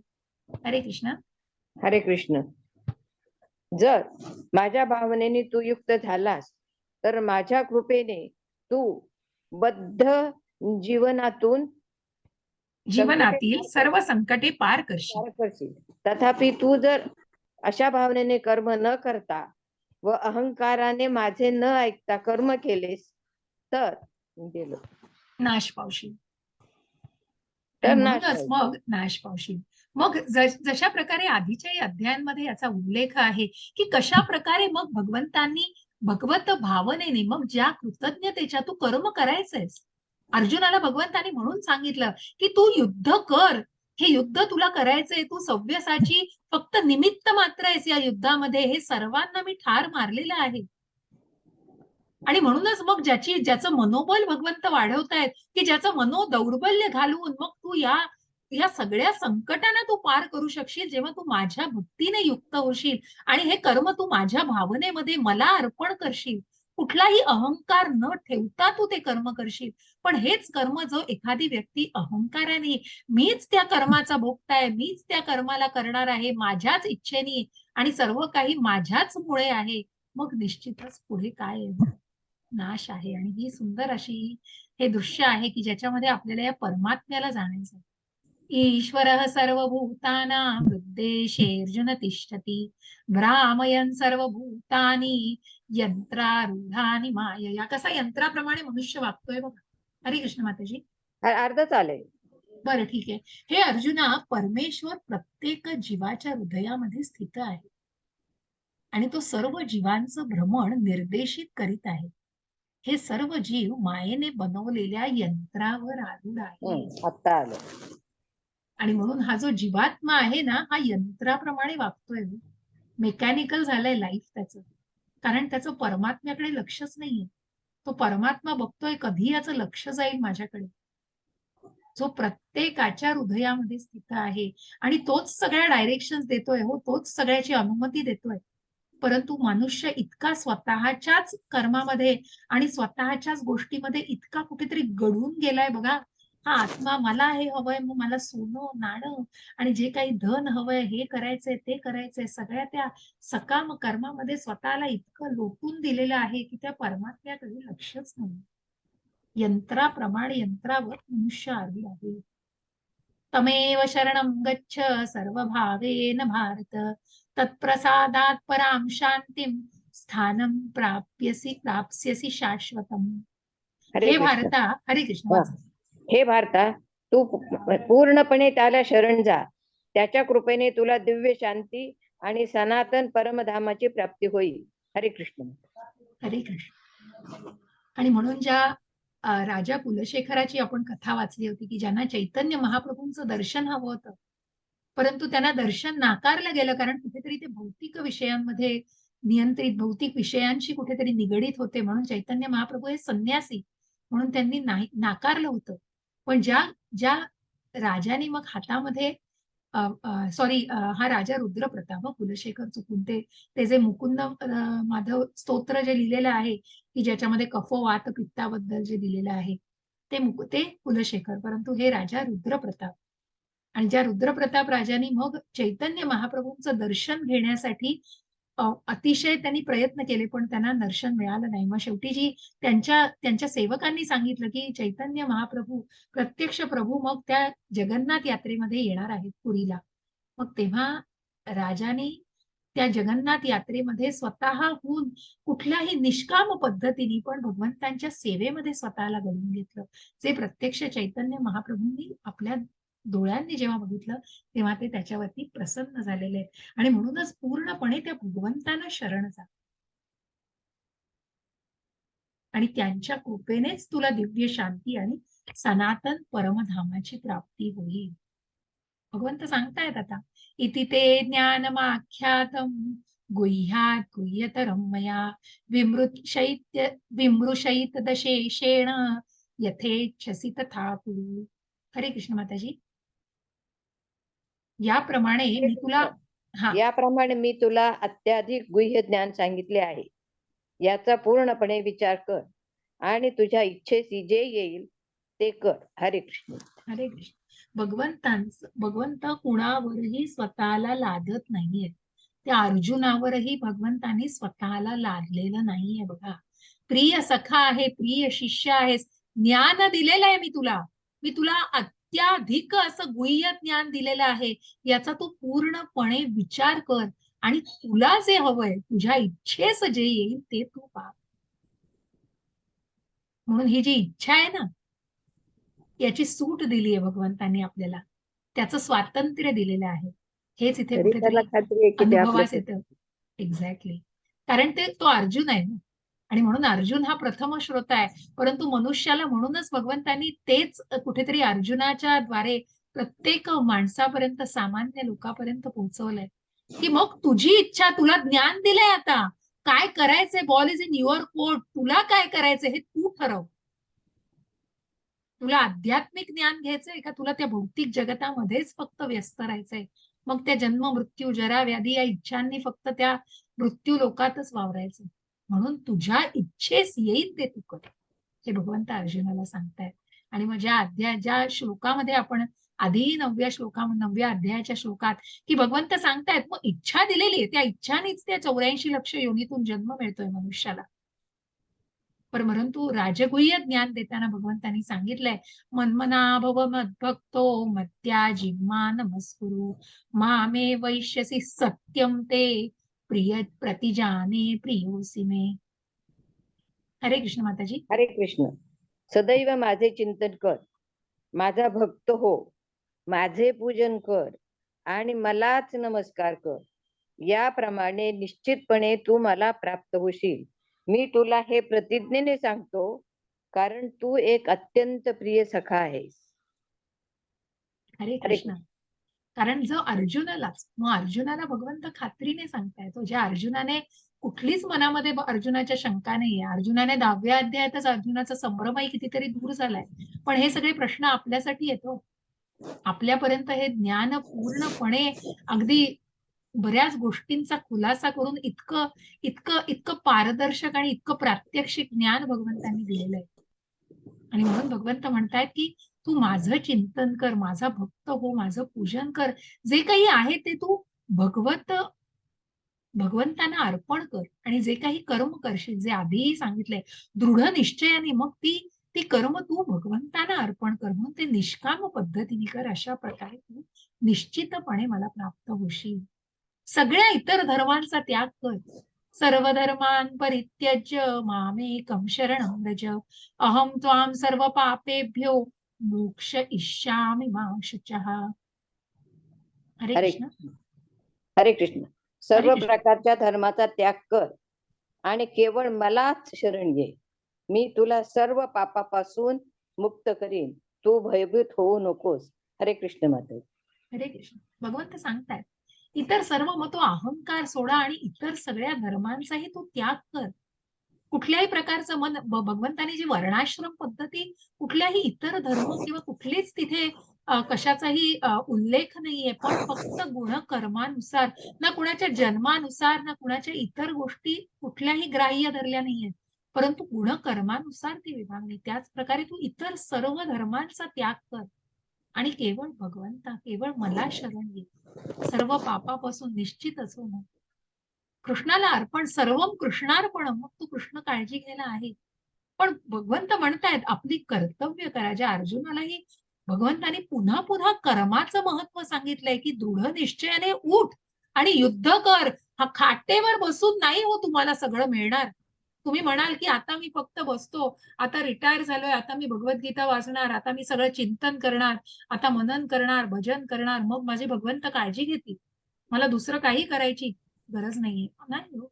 तुम्ही आयुष्यभर मग जे काही मग ज्या कुलशेखर राजाविषयी मी म्हटलं की मग ज्या ज्या वेळेला अगदी मग तुम्ही देवळात जाण्याची तुमची इच्छा असून सुद्धा जमत नाहीये किंवा नामस्मरण करायचंय पण बोलण्यामध्ये सुद्धा काही मग कुणावरही वेळ कुठलीच येऊ नये, परंतु ज्या कर्माने जो कोणी काही भोगतोय, पण मग तितकी वेळ आणण्यापेक्षा जे आयुष्यभर जे 8व्या अध्यायामध्ये आपण बघितलं, की आयुष्यभर जो चिंतन करतो आहे, जो ज्याचा सराव करतो आहे, तो निश्चितच मृत्यू समयी देखील भगवंतांचं स्मरण करू शकतो.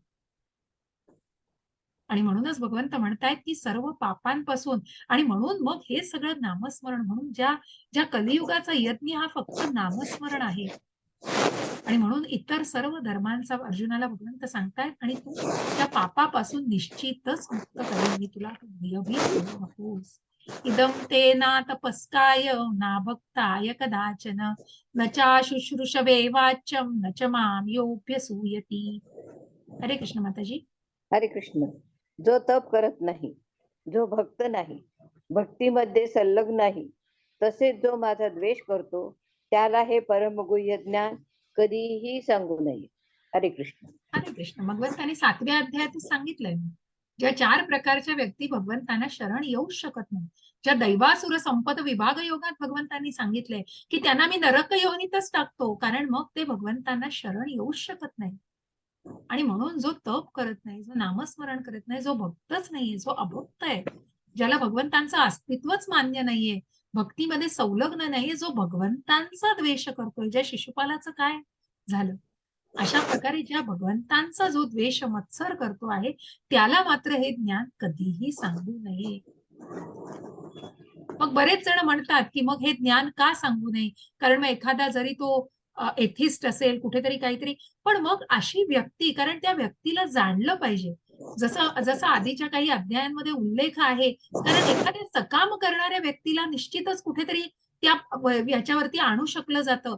कुठेतरी तो मार्ग कुठेतरी हळू असतो, खडतर असतो, पण शेवटी तो कृष्ण भावनेमध्ये प्राप्त होऊ शकतो. पण हा जो आसुरीपणा आहे, हा जो मूढ नराधम आणि राक्षसीपणा आहे, त्याला नाहीये काही पुढे. आणि ती ती गोष्ट मग तो नरक योनीतच, मग त्याच्या कर्माची फळं तो भोगत असतो. आणि त्याप्रकारे तो नरक योनीमध्ये असतो.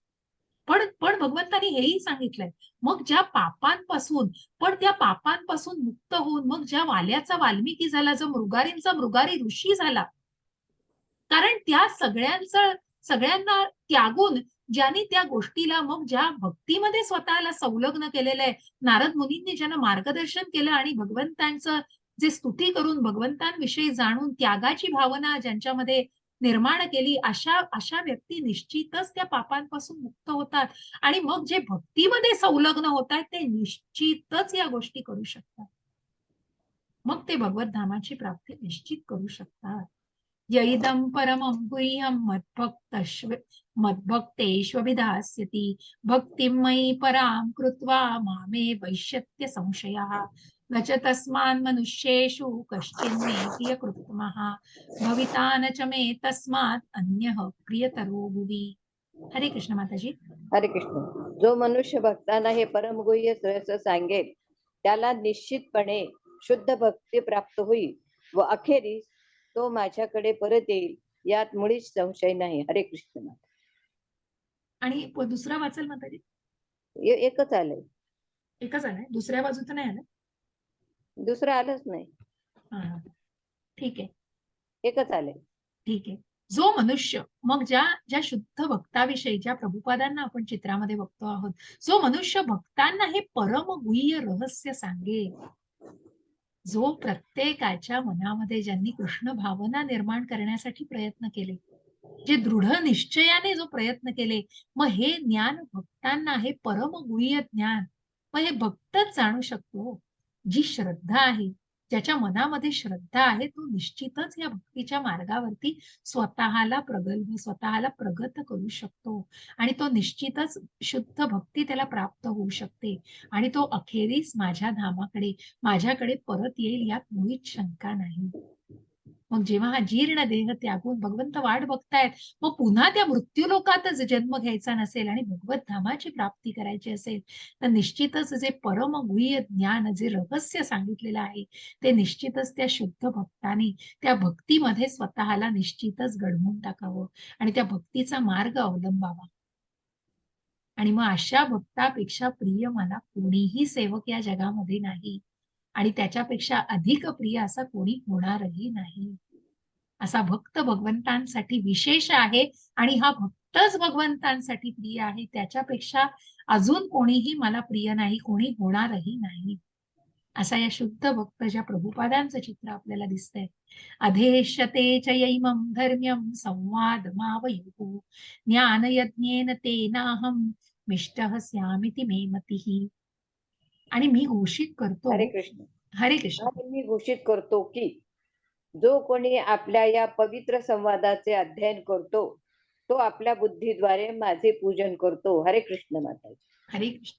आणि म्हणून जो हे भगवद्गीतेचं अध्ययन करतो आहे, जो या पवित्र संवादाचं अध्ययन करतो आहे, तो निश्चितच आपल्या बुद्धीद्वारे माझं पूजन म्हणून श्रवणम कीर्तनम स्मरणम, श्रवणम कीर्तनम विष्णू स्मरणम अर्चनम, अर्चनम आणि मग जे पाद्य पूजन केलं जातं आत्मनिवेदनम, जे साख्यम दास्यम आणि आत्मनिवेदनम, या ज्या नवविध भक्तीच्या सेवा आहेत, त्याच्यापैकी नवविधापैकी जे कीर्तनम आणि श्रवणम, ते आपण आता इथे आपल्याला अनुभवास येते.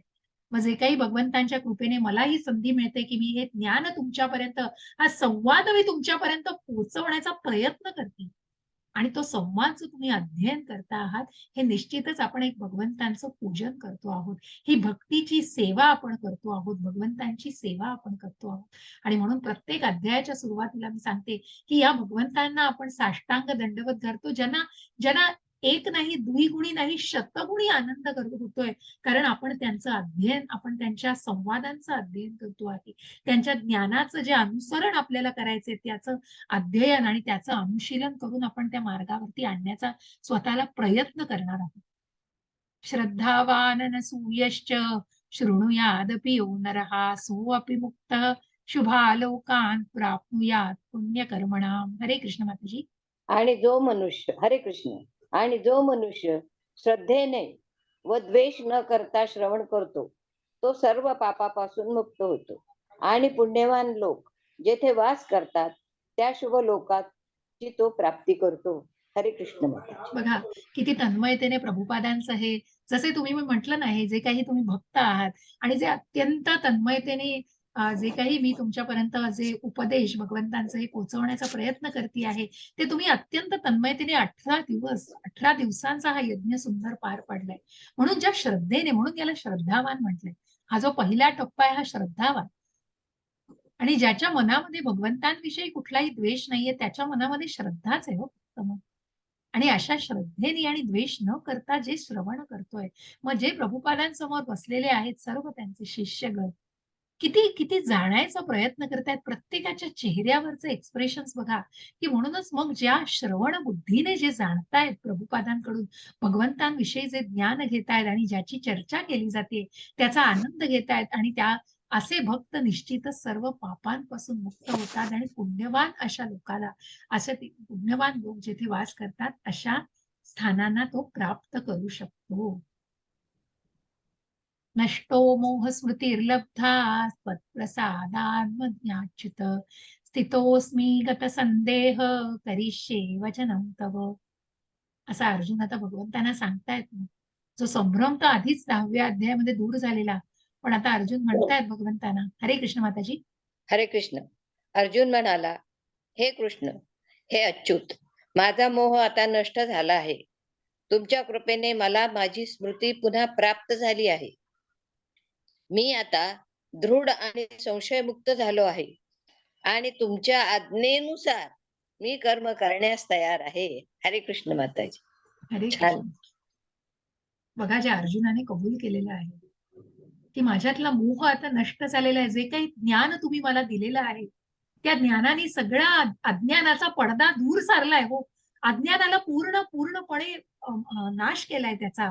आणि त्यामुळे अर्जुनाने कबूल केलंय भगवंतांसमोर. म्हणून आधी सुद्धा बघा, ज्यांनी कार्पण्य दोष पहत स्वभाव हा, की त्या त्या श्लोकामध्ये त्यांनी तेच कबूल केलं होतं, की मी कुठेतरी संभ्रमित झालोय आणि मला तुम्ही काय आहे ते निश्चित सांगा, कारण मला कळत नाहीये काय करायला हवं. कारण अर्जुन इतका इतका सिन्सिअरली सगळं आणि इतका प्रांजळपणे सगळी कबुली देतोय हो भगवंतांना. हा अप्रोच बघा. हे गीतेतून हे प्रत्येक गोष्ट जाणायची.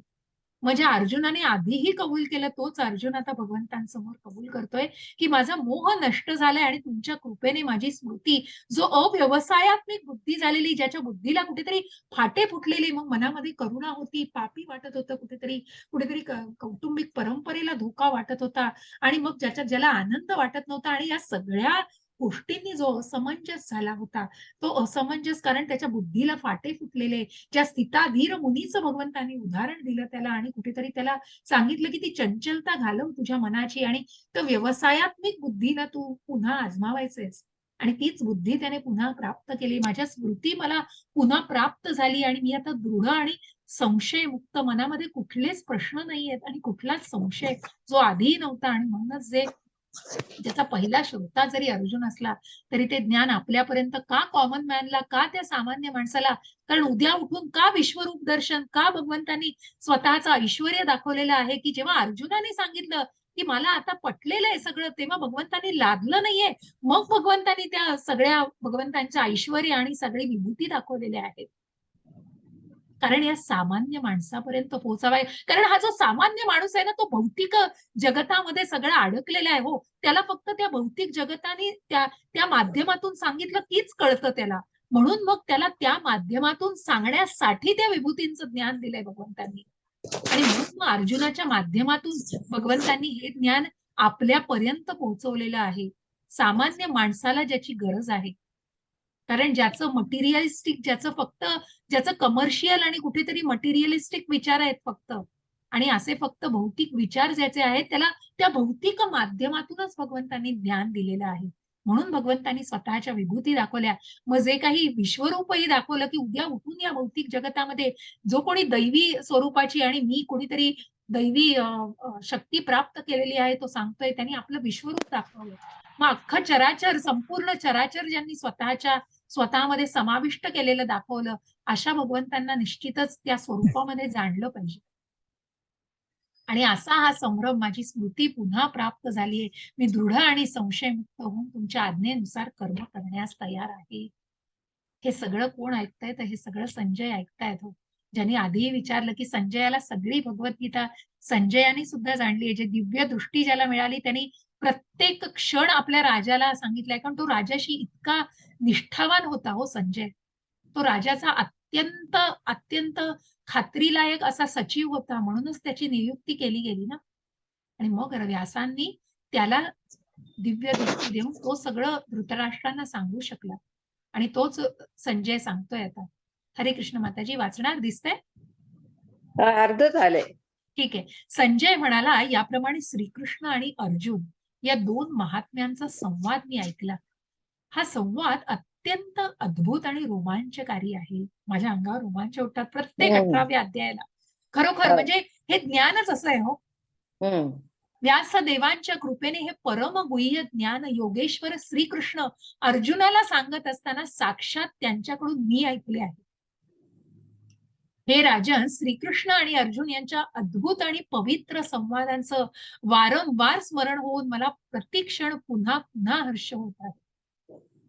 जी 45 मिनिटं भगवंतांनी भगवद्गीता अर्जुनाला सांगितली, जो उपदेश सांगितला, त्याचा प्रत्येक क्षण मी अनुभवलाय, त्याचा प्रत्येक क्षणाचा साक्षीदार मी आहे आणि त्या प्रत्येक क्षणाला मी आठवून पुन्हा पुन्हा मला हर्ष होतोय.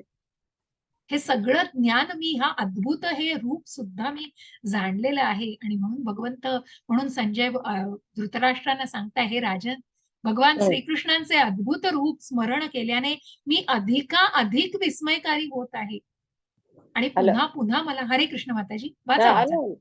हे राजन, हरे कृष्ण, हे राजन, भगवान श्रीकृष्णाचे अद्भुत रूप स्मरण केल्याने मी अधिकाधिक विस्मयकारी होत आहे आणि मला पुन्हा पुन्हा हर्ष होत आहे. आम्हाला वाचतानाच होते अर्जुनाला काय झालं असं. काय झालं असेल. आणि म्हणूनच मग धृतराष्ट्राला सांगताना संजय पण त्याच हर्षाने सांगतायत, की हे जे ज्ञान म्हणजे किती संजयाचं बघा, की त्या सचिवाचं केवढं सद्भाग्य, की त्यालाही ते भगवद्गीतेचं ज्ञान आणि प्रत्यक्ष त्या दिव्य दृष्टीने सगळं बघायला मिळालं. आणि म्हणूनच अधिकाधिक मी विस्मयकारी होऊन पुन्हा पुन्हा त्याला आनंद होत आहे. यत्र योगेश्वरः कृष्णो यत्र पार्थो धनुर्धरः तत्र श्रीर्विजयो भूतिर् ध्रुवा नीतिर्मतिर्मम. हरे कृष्ण माताजी. हरे कृष्ण. जेथे योगेश्वर श्रीकृष्ण आणि महान धनुर्धर अर्जुन आहेत, तेथे निश्चितच ऐश्वर्य, विजय, असामान्य सामर्थ्य आणि नीती आहे, हे माझे मत आहे. हरे कृष्ण. हरे कृष्ण. ज्या कुरुक्षेत्रावरती प्रत्यक्ष भगवंत जिथे आहे, ज्या अर्जुनाने फक्त भगवंतांचीच नियुक्ती केली हो. कारण ज्यांनी भगवंतांनाच मागितलं, कारण पूर्णपणे खात्री होती ज्याच्या पाठीशी भगवंत आहे त्याला कशाचीच कमतरता नाही. आणि म्हणूनच जिथे जिथे जिथे प्रत्यक्ष भगवंत आहेत आणि जिथे अर्जुनासारखा बलाढ्य आणि महान धनुर्धर आहे, तिथे निश्चितच विजय आहे. त्या कुरुक्षेत्रावरती धर्माचाच विजय होणार आहे, नीतीचाच विजय होणार आहे. असामान्य सामर्थ्य जिथे आहे, असामान्य ऐश्वर्य जिथे आहे. आणि म्हणूनच जे आधीच बऱ्याच एका क्लासमध्ये प्रभूजींनी सांगितलं होतं, की प्रत्यक्ष भगवंत कुरुक्षेत्रावरती हजर असल्यामुळे प्रत्येकाला ज्यांना मृत्यू आला त्या सगळ्यांना सुद्धा मोक्ष प्राप्ती झालेली आहे. कारण प्रत्यक्ष भगवंत तिथे त्या कुरुक्षेत्रावरती तिथे हजर होते आणि त्यांच्या उपस्थितीने प्रत्येकाला मोक्ष प्राप्ती झालेली आहे. जरी शत्रू पक्षातल्या लोकांना मृत्यू प्राप्त झाला तरी प्रत्येकाला मोक्ष प्राप्ती झाली आहे. कारण प्रत्यक्ष भगवंत तिथे उपस्थित होते. या भगवंत म्हणूनच जिथे भगवंत आहे तिथे निश्चित विजय आहे. म्हणून तू जिथे माझी आणि जिथे प्रत्यक्ष अर्जुन आहे, असे जिथे भगवंत आणि अर्जुन आहे तिथे निश्चितच विजय आहे. असं संजय धृतराष्ट्रांना सांगतायत इतक्या ठासून आणि इतक्या ठामपणे सांगतायत बघा. कारण विजय हा पांडवांचाच होणार आहे. विजय हा धर्माचाच होणार आहे. त्या धर्माची पुनर्स्थापना करण्यासाठीच भगवंत तिथे आलेले आहेत. परित्राणाय साधूनां विनाशाय च दुष्कृतां धर्म संस्थापनार्थाय संभवामी युगे युगे. प्रत्येक युगामध्ये आपल्या मूळ रूपामध्ये भगवंत प्रकट होत आहेत. असा हा शेवटचा श्लोक झालेला आहे आणि आपण इथे भगवद्गीतेची सांगता करतो आहोत. आणि असा हा सुंदर असा 18वा अध्याय ज्याच्यामध्ये आपण सगळ्या गीतेचं सार जाणलेलं आहे. ज्या कर्माविषयी आपण अजून विश्लेषण जाणलं आणि त्रिगुणांचा प्रभाव कसा प्रत्येक गोष्टीवरती आहे हे जाणलं. काही एखाद दुसऱ्या गोष्टी मी तुम्हाला परत पुन्हा पण आपण भेटू पाहिजे तर किंवा आजही संवाद अजून साधायचा असेल तर. पण अनेक कथा काही काही अध्यायांमध्ये होत्या. पण मुख्य उद्दिष्ट तुमच्यापर्यंत पोहोचवणं हेच हे होतं. पण वेळेअभावी काही गोष्टी, काही कथा तुम्हाला सांगणं राहून जातं. तर त्याचं ते क्षमस्व. पण निश्चित आपण म्हणून वेळ, कारण आजही 5 वाजून गेले. कारण हा अध्यायच इतका मोठा आहे आणि हे ज्ञान मी कितीही स्वतःला आवरते, तरी मला कुठेतरी तुमच्यापर्यंत जितकं मला देऊ शकेल, पोहोचवू शकेल भगवंतांचा आणि अर्जुनाचा संवाद आणि त्यापुढचंही जे काही ज्ञान मी आत्मसात करतेय किंवा मी जाणून घेतेय ते तुमच्यापर्यंत पोहोचवण्याचा माझा अगदी प्रामाणिक प्रयत्न असतो. इति अष्टादशोऽध्याय समाप्तः. आणि इथे भगवद्गीता आपण समाप्त करतोय. सर्वं कृष्णार्पणम्. हरे धन्यवाद. नमः, हरे धन्यवाद. नमः, धन्यवाद. हरये नमः. श्री धन्यवाद. कृष्णार्पणमस्तु. हरे कृष्ण माताजी. तर आता धन्यवाद. मी शेअरिंग थांबवते आणि रेकॉर्डिंग रेकॉर्डिंग पण पण थांबवते.